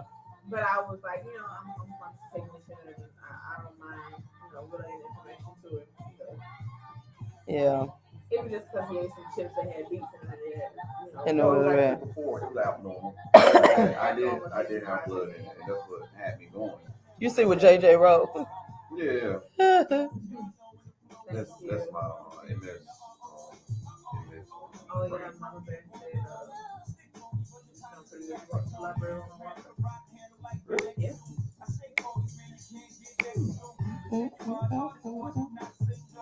Oh, did it say the lines or was it something else? Yeah, something else. I'll check. Too late. I'll check.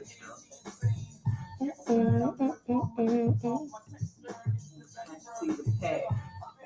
Bye. Do the shout out when we come back in. Another sponsors. Oh, no, Yeah. Okay. All right.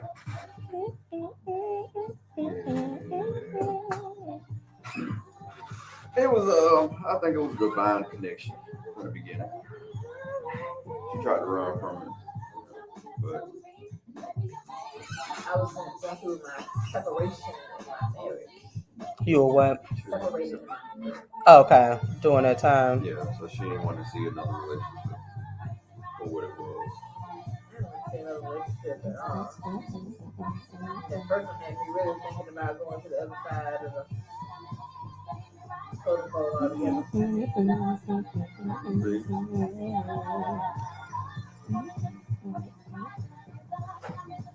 All right.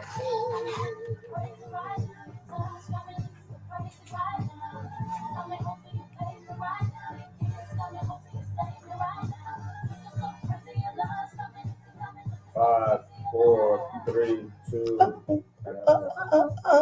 Remember that song came out, boy. Everybody was trying to do the dance. Listen, we are back live on 101 TKO Radio in the mail room. What's up, guys? And shout out to Beyonce, and she brought Blue Ivy on stage. Blue Ivy is growing. She was dancing. She did a little dance routine. She is tall. I forgot she is tall. And I forgot her daddy tall, but she I think he's 6'4", I think, or something like that, 6'3". If I'm not mistaken, I don't know, but she did a good job. She looked just like a mama up there on the stage and so forth. So shout out to Beyonce and Blue Ivy and so forth. But listen, we are live back in the studio. We are chopping it up with LaRon and Lisa, and we're talking about the vows in sickness and in health. And before we left, pretty much LaRon done tricked Lisa into uniting. But before we get to that, I would love to say the mail room is being sponsored by Simply Beautiful Candle Company LLC.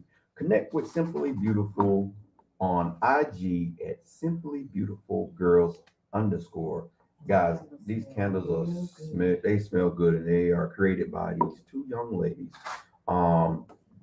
Nice dynamic. So you can also find them on Facebook at Simply Beautiful Candle Company.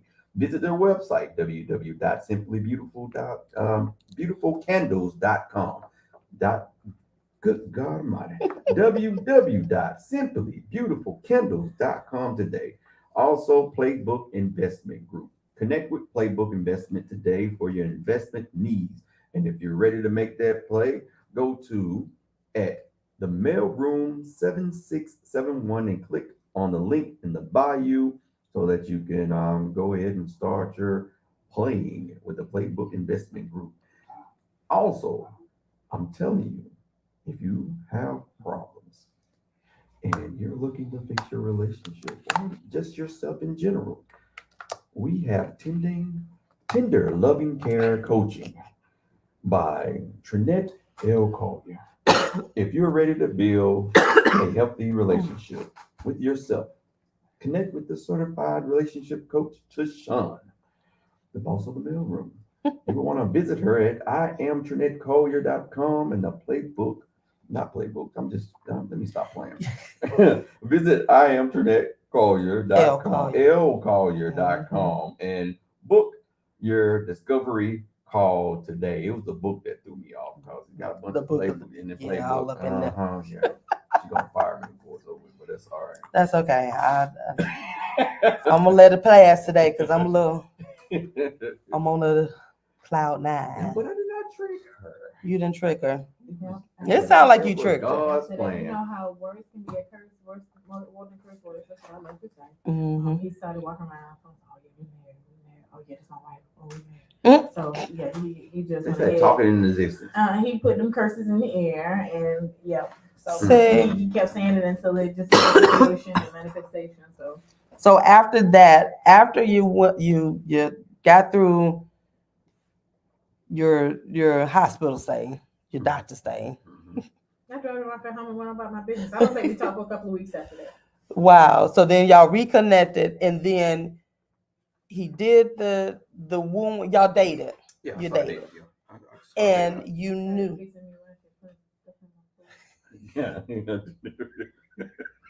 What you put in her food? I ain't putting that in her Her food. peanut butter and jelly sandwiches. She What- just what- liked food, and she realized that I could cook. That's all it was.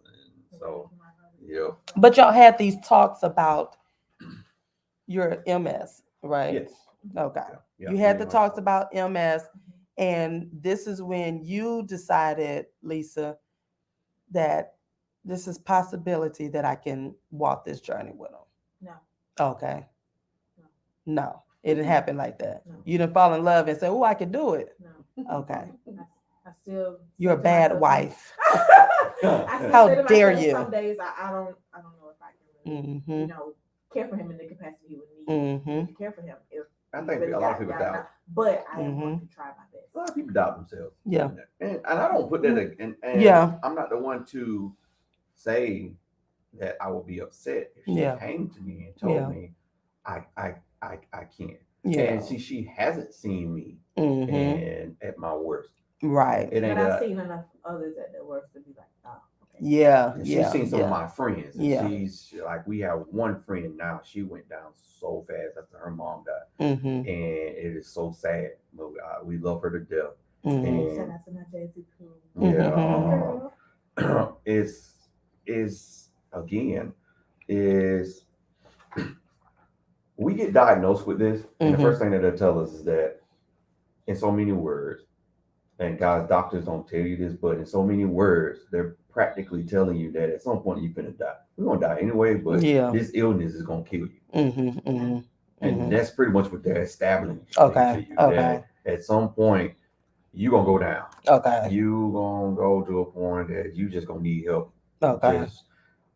It doesn't have to be like that. Yeah. I think a lot of it comes from how you carry yourself. And so I go back to my journey and me telling the doctor that, hey, I want to get off of this.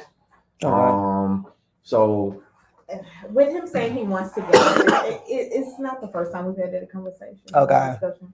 And I definitely will be like, hey, look, I get it. Yeah. I understand you don't want to build any medication. Yeah. I understand you don't want to keep, obligating yourself or putting strange objects in your body. If it was me, I would understand. So I respect that that's his decision. Right. And I am letting him know. Right. That I'm here to support you. But just as long as you know what you're getting into. Right. But then I also have to understand that myself, as in saying that, okay, I have a family. I have 2 kids at home. I got to know that this may put me in a awkward situation. Yeah. Right. And so the way the doctor explains it is, he's in a good state now. And so the medicine keeps him at the state that he is in now. At least that's what they're thinking. Because there's a possibility that if he stops taking it, then it could get worse. And that worse can be unreversible. So if he gets into not taking his medicine over the next 2 years or so, and then something happens where he loses motor function in one of his arms, so he Yeah. can't use that arm anymore. Yeah. There's no way they can reverse it and go back and fix that Right. damage so that he can be able to use that arm again. Right. So now we have to change and accommodate life for that happening. Right. And again, part of me does not want that to happen to him because he likes the state that he's in now. Yeah. And I know that it would devastate him if, he did lose motor function or Right. have chronic spasms in his arm that would keep him from doing things that he likes doing. Mm-hmm. So these but are he said that's a risk he's willing to take. Right. And so I have to just kind of be like on the back, supportive, and say, but you do know you've been warned. Yeah. But so these are decisions and discussions that y'all have to have together as husband and wife, and you have to make the best decision that's going to be for your family, your immediate family. And so when you having these discussions, you're putting basically an action plan in place. Yes. Yeah, you're putting an action plan in place, and this is part of that in sickness and health. Yeah, I can imagine it is a conversation because me and Chef have had to have a conversation about his latest, and it is an uncomfortable conversation, and you have to make plans because it affects your livelihood. In our case, it affected his livelihood. So now it's like decisions that's like, okay, wait a minute, let's put some plans in place. And it does. There was a point where we couldn't talk to each other about it because I understand as a man, it could be frustrating because now you're thinking about how am I going to provide for my family? Mm-hmm. How am I going to do the things that I want to do because of this? Then you're taking on so many emotions and just other stuff. And then at one point you have to sit down and you say, you know what? We about to close everything down. We're about to shut everything down. It's just me and you. Let's just take this moment. We're in a quiet place and we're going to woo-saw for a moment and let's come back to the drawing board. Is that where you all get to sometimes in this situation where you just have to be like, you know what? We're just going to not talk about anything right now. We're going to just woo-saw because it can become intense and frustrating. Yes. Yeah. I would say the illness situation, but just marriage. Everything else, we're pretty big on conversation, anyways, and make sure we communicate. Because again, with his illness, I can't tell what's wrong with him until he tells me what's wrong. Other than it being something that I can. But I mean, like when the conversations that have to do with decision making, that's for his health, and if he doesn't agree with you, and you're like, no, but we should do it this way, because you're going to disagree on those. Like you said. You see what you feel like it would be better for him. He's like, but I would say even in that situation, I still can't be mad at him at the end of the day because his body does what it wants to do. When it comes specifically to his sickness or illness, right? We don't really like calling it that. Yeah. When it comes to his MS, like he can be perfectly fine on his medication, doing everything right, eating good. Right. We having a good marriage, living life, and he just again, the medication is not guaranteed. The medication is not guaranteed. And I also, that's another reason why I told my nurse practitioner that I'm not angry with each other. When it comes to that. I'm not canceling my appointment for my treatment. Okay. I'm still keeping it on the book because what I've recently started explaining to people that I know in my heart is that God has cured me. God has cured me. Yeah. But and he wants to go on a journey to walk in and believe in that. Okay. And I'm supportive of that. And my thing is, I still have to do what I need to do. But I am not doing what I need to do, which I understand is the reason why I'm going through some of the pain that I'm going through. I am not eating right. I am not exercising like I used to. Because when I did, and JJ was coming, and we was going on the journey together, and that was definitely like body, physical wise, like one of the best moments. And so I strayed from that. And then I met Lisa, and Lisa went on a moment where we was eating right, and I got that feeling back, and we both can stray from that, and we got the pot bellies, and listen, we're gonna take a quick music break, and we come back. We're gonna finish up this discussion of LaRon and Lisa talking about marriage and his sickness and health, and just the details of marriage that we tend to kind of walk over, or just sweep over. But listen, stay connected to 101 TKO Radio and the mailroom. Y'all should have already downloaded that app. And if you have not, you got about 5 minutes to download that app real quick. All right, we'll be right back. 101 TKO Radio and the mailroom. We'll be right back. I'm doing one song. I can't get angry with him about this stuff because that's his body. Yeah. And then again, I said that's why I also took that I'm keeping that appointment due to that. I do fuss at it though. Yeah. I do know that. Yeah. I don't want to put her in a compromising situation. Yeah.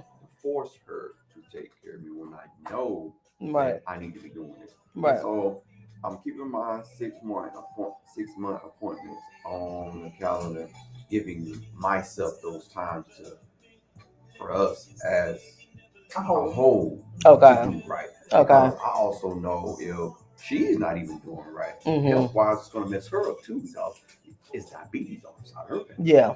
Yeah. So it's not, and I'm not just thinking by myself. Right. It's not me saying that I'm going rogue.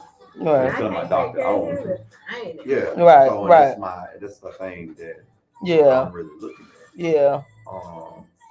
And it's unfortunately the doctor's job to prescribe you something that's putting money in there. Yeah. Yeah. That's most definitely, that's what they're doing. Yeah. So, yeah. They're going to sit up there and tell you, you sure you want to do that? Mm-hmm. You know, mm-hmm. I can't say I have had doctors that I wish I still had, that actually when I got back, I came in, my doctor looked at my list that I was going to in the same place Mm-hmm. left. When I got moved back here and I got to my first appointment with her again, she was like, excuse my friend, like, damn, Ron, you look like a walking pharmacy. Mm-hmm. You know, you left me, you had been right. Mississippi. She had got out for some of them. Okay. I added plus 2 times wow. 2 back. And wow. she was like, yeah, we got to have to get you off these. And so that was another thing. I asked God, you know, that was my thing about going to the pharmacy. Yeah. My medication calls. I sat there and said, hey, I need to get off this. Yeah. yeah. Really yeah. And so I went through that journey. I was going through. Do you have a second doctor, or this is like your primary doctor? I do have a primary doctor, but this is my primary. The specialist, okay, the neurologist, yeah. And I'm really seriously, low-key thinking about establishing a connection with Dr. Williams. She loved me now on practice. Okay. And she wasn't accepting insurance at the time. Okay. So now gotcha. she's accepting insurance. So I'm really thinking about, and she's in the Black community. Okay. And that's what she wants to specialize in helping. She'll take me. You manifested everything else, you like you doing. She'll take me. So she'll take it. I listen and listening to her podcast and things like that. Other people with Miss Carla, a lot more understanding. Okay. She didn't even know that someone that until after meeting me, it started coming out there. A lot of people that she was talking to me, friendly at work, had MS. Oh wow. Yeah. Yes, again. So we at the wrap up session. So tell us about how we can support MS, your foundation. I mean your step. Yeah, the steps. And yeah, how to support that and so forth. What time the other person coming in? 4, 3, 2, Give it up, give it up, give it up. Oh, that was my favorite song back then. Oh, make it last forever. See, I ain't got them vocals like Lisa does. Like she over there singing, y'all.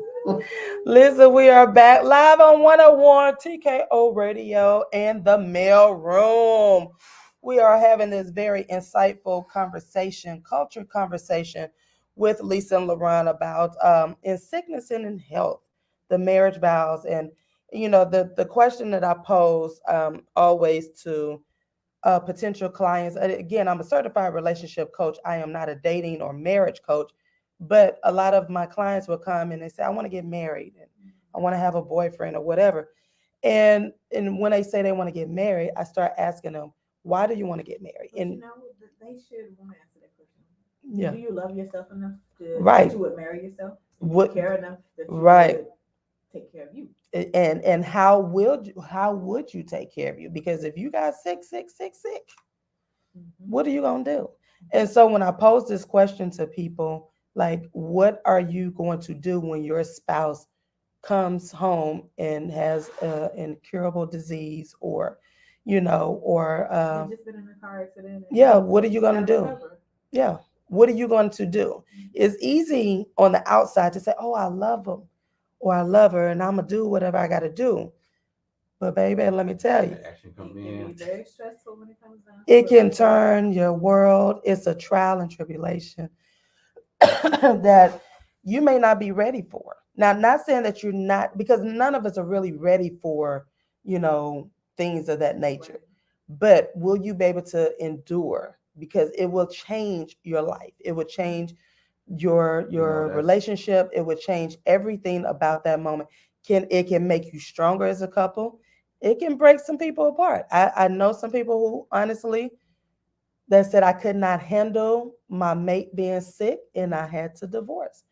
And the old me got mad, but the new mature me understood. I'm like, that person wasn't ready, and so forth. So we're talking with them about MS and so forth. And but before we wrap up and so forth, tell us what we can do to support MS, and more about your cause, because every year you put on a steps event. Yes. So tell us more about that. The Steps event starts every October, so everybody knows. And for those who don't know, MS month is always March the 1st, and unfortunately, that was around the time that I got diagnosed as well. So for me, it's almost like a celebration birthday type thing. Okay. But you can definitely support our steps by going to treats, the letter N Sweets LLC.com /care package giveaway to get information, or just go to the website treatsandsweets.com and you will see up on the menu I Can Beat a Mess, and click on that and it'll take you to some pages where the links that you can participate with being a trusted partner for MS patients and whatnot, because we do raise money. Okay. So you can buy some treats as well. Yes. But we raise money and we donate $100 Visa gift cards to once we raise a care package for other patients.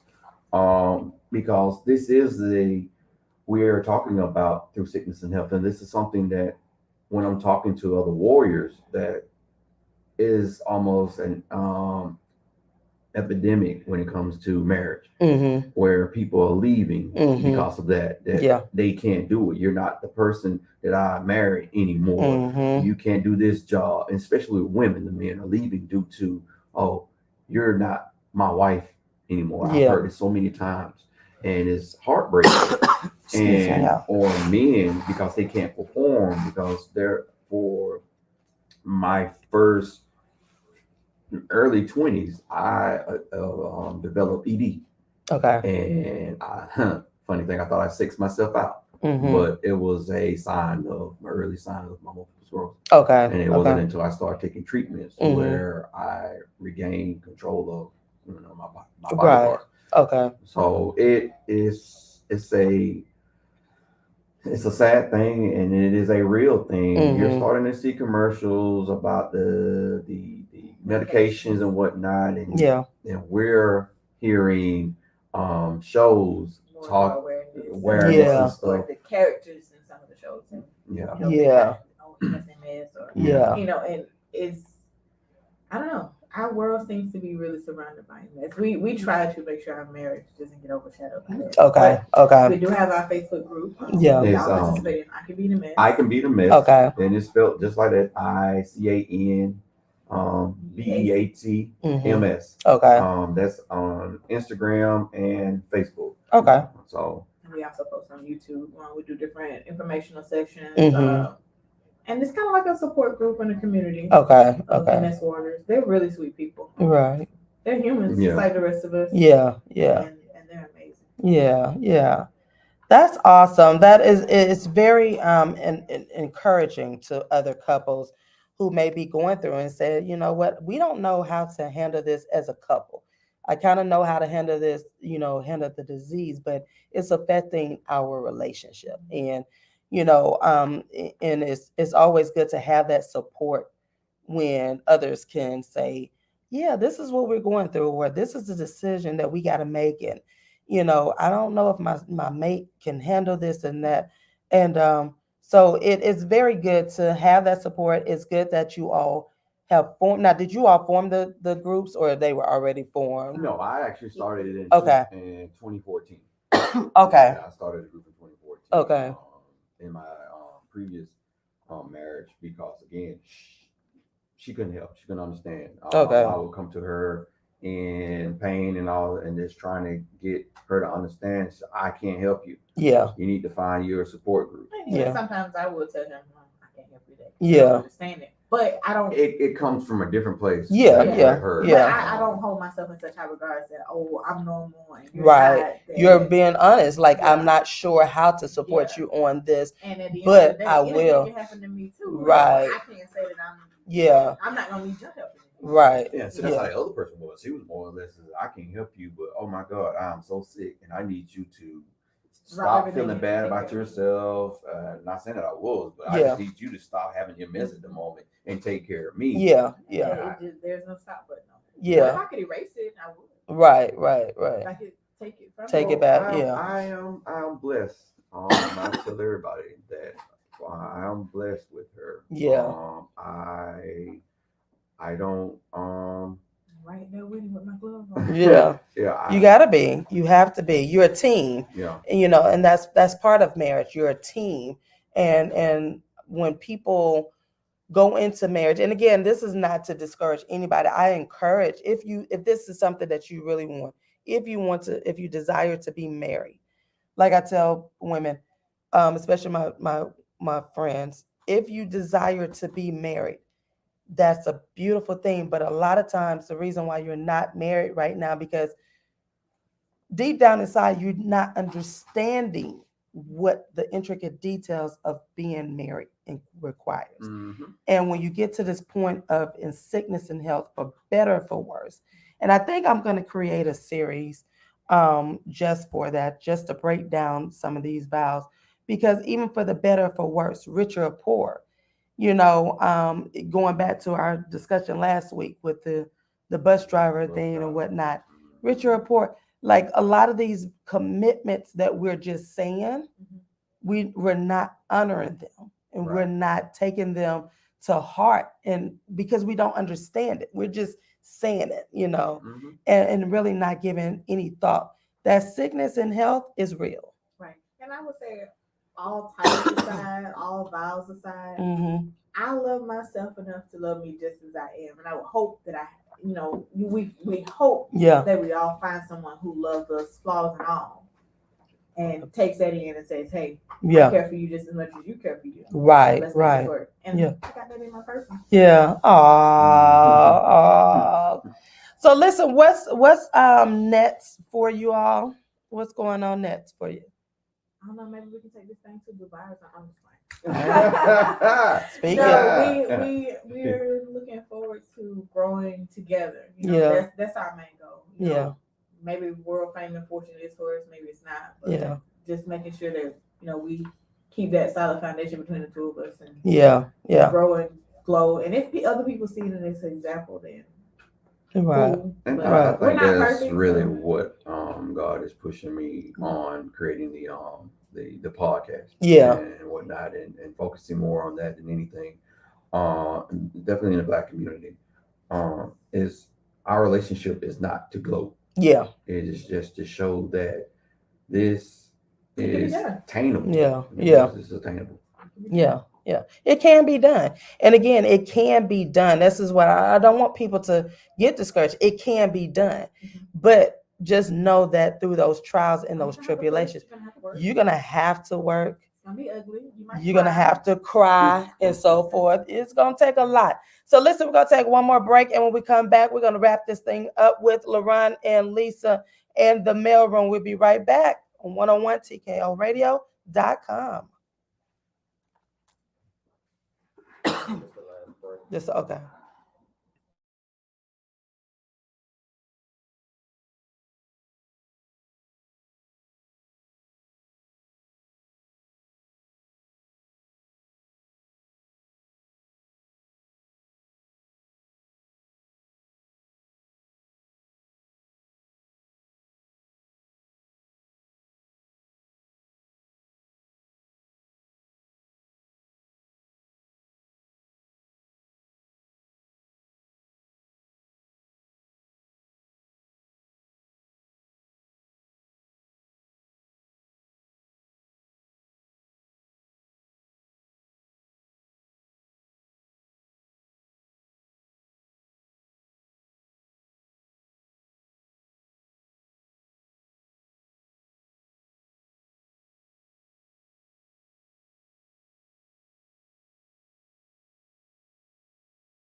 And go.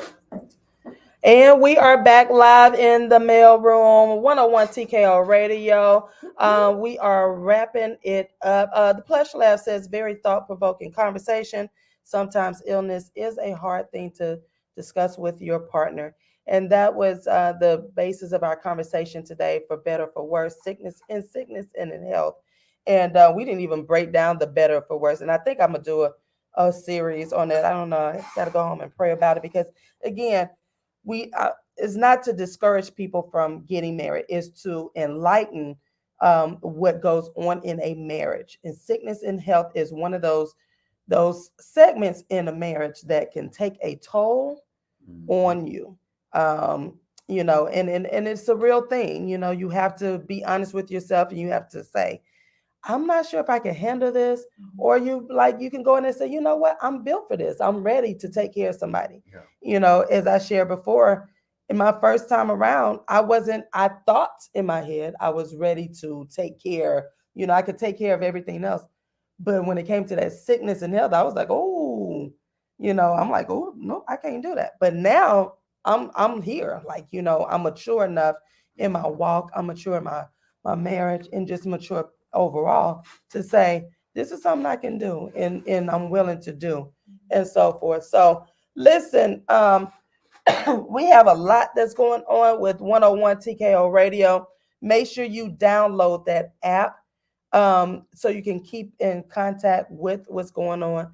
The mailroom got some things coming up and so forth. Y'all will be back here next week with us. You'll be back next week. I start school next week. Yeah. Yeah. Cool. Listen to you. Congratulations. What's your major? Nursing.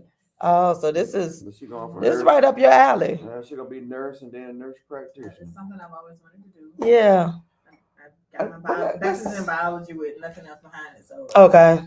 And I've been out of school so long, you ain't got to kind of start over. So I guess I want to, proclaim that title of caregiver. I don't want to take care of him, but I'll pay somebody else to do that. But so now it puts you in that light of, okay, I know what to do. I know what to expect. Yeah. Because a nurse, you're a caregiver for the world. Right. And then, so that takes a special person.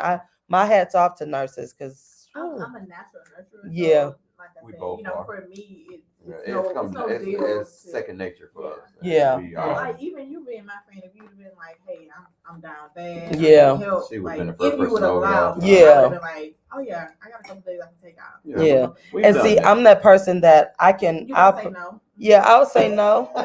I'd be like, I'm good. I'd be like, "Hey, I left a box outside the door with everything you need." I'm like, I'm good. My sister's like that. She wanted to be a nurse. She is that natural caregiver, and she would do it. Me, I'm like, I will send you a gift card to get something, or like I'm that friend that will set up an Amazon list for you and have everything shipped to you. But like actually physically taking care of somebody else, I'm unable to do. You know what I'm saying? Like, but I'm gonna provide the resources for you. My friends know that. But I can take care of Chef and I can take care of my sister and my niece, my immediate family. But everybody else, physically, I won't be able to do it. I'm on that unconditional capacity. Yeah.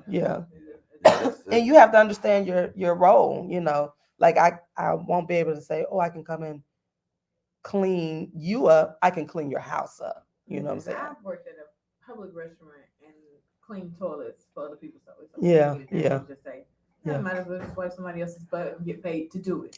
Get paid to do it. So decently, we're men. Yeah. We were men. Yeah, and that's the beauty of a relationship. That again, when God connects you, when you have that divine connection, it's going to work. Yes. It's going to, because you're part.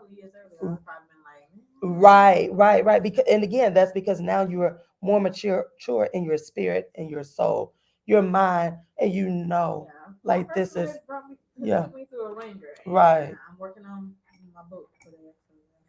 Right. And that's the honesty part of it, that you have to get to the point in a relationship and to say, yeah, I can do this. I can do this without a doubt. Like now I could take care of my boo Chef without a doubt. You know what I'm saying? It ain't. I could have taken care of my first one in the first place, but certain other things like emotional factors. Yeah. Really made me be like, you know what? I'm mad with you right now. I don't want to wipe your butt. Yeah. And I'm gonna let you sit in that for a little while because you done pissed me off. Yeah. Well, not me. It was like, what's your girl off of that movie? Diarrhea black. Yeah, my diarrhea man, black woman. When she dumped him in the toilet, which by the way, he should have been dead. The way she dumped him in the toilet in the tub, because it should have broken his neck. He could have survived, Break. What your pimp said? Breaking of the neck. I'm like, but see that I want to go ahead and write you. right. Listen, I can incapacitate you. It doesn't matter. Chef already know. Listen, make me mad if you want to, but he already But I mean, you have to get to that point where you honestly can say, I am ready and I'm willing to go down that road. If anything was to happen, I'm willing. The movie From Scratch was a really great movie on Netflix, and it was talking about that very same thing, So yeah, definitely check that out. From Scratch and so forth. So, y'all listen, we are coming to a close to another great show. Nelson, you got anything coming up? Nope. He said nope. Enjoy myself over the holidays. And you deserve it. Make sure you do. You are a hard-working engineer. We thank you. LaRon, anything coming up? No, just working on a podcast and working on some stuff with you and stuff. The sofa pillow talk is coming pretty soon, guys. So if you haven't, that's gonna be an interesting conversation. Oh man, we have some great couples on this journey. Yeah, it's yet another spiritual journey for us. Okay. So we got.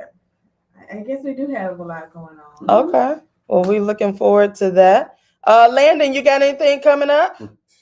No, Landon said, I don't know what you're doing. You trying to get me on this mic? Nope. Listen, I need y'all to make sure that y'all have downloaded that app. Download that app, please, so you can keep up with 101 TKO Radio and the mailroom. It's a lot of things that's happening. Summer is coming up. The kids are out. Y'all better have them activities. Summer is, hot Atlanta. Listen, enjoy your weekend. Atlanta is closed. We go somewhere else. They closed on Monday. But no, you guys, make sure you enjoy yourself. Be safe out there and just stay connected.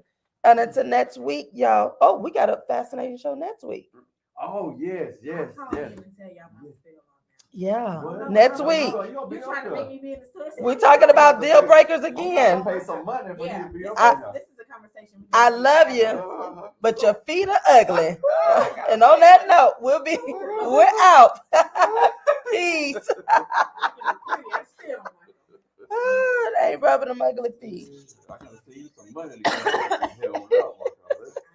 that was the design the business right there. Hold that, cause you. Peace, y'all.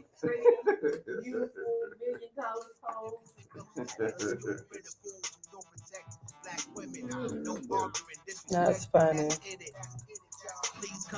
All right, let me go to the bathroom.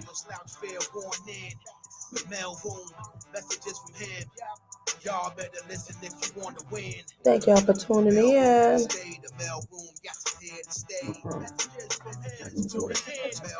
Oh, I'm talking to them. You know what?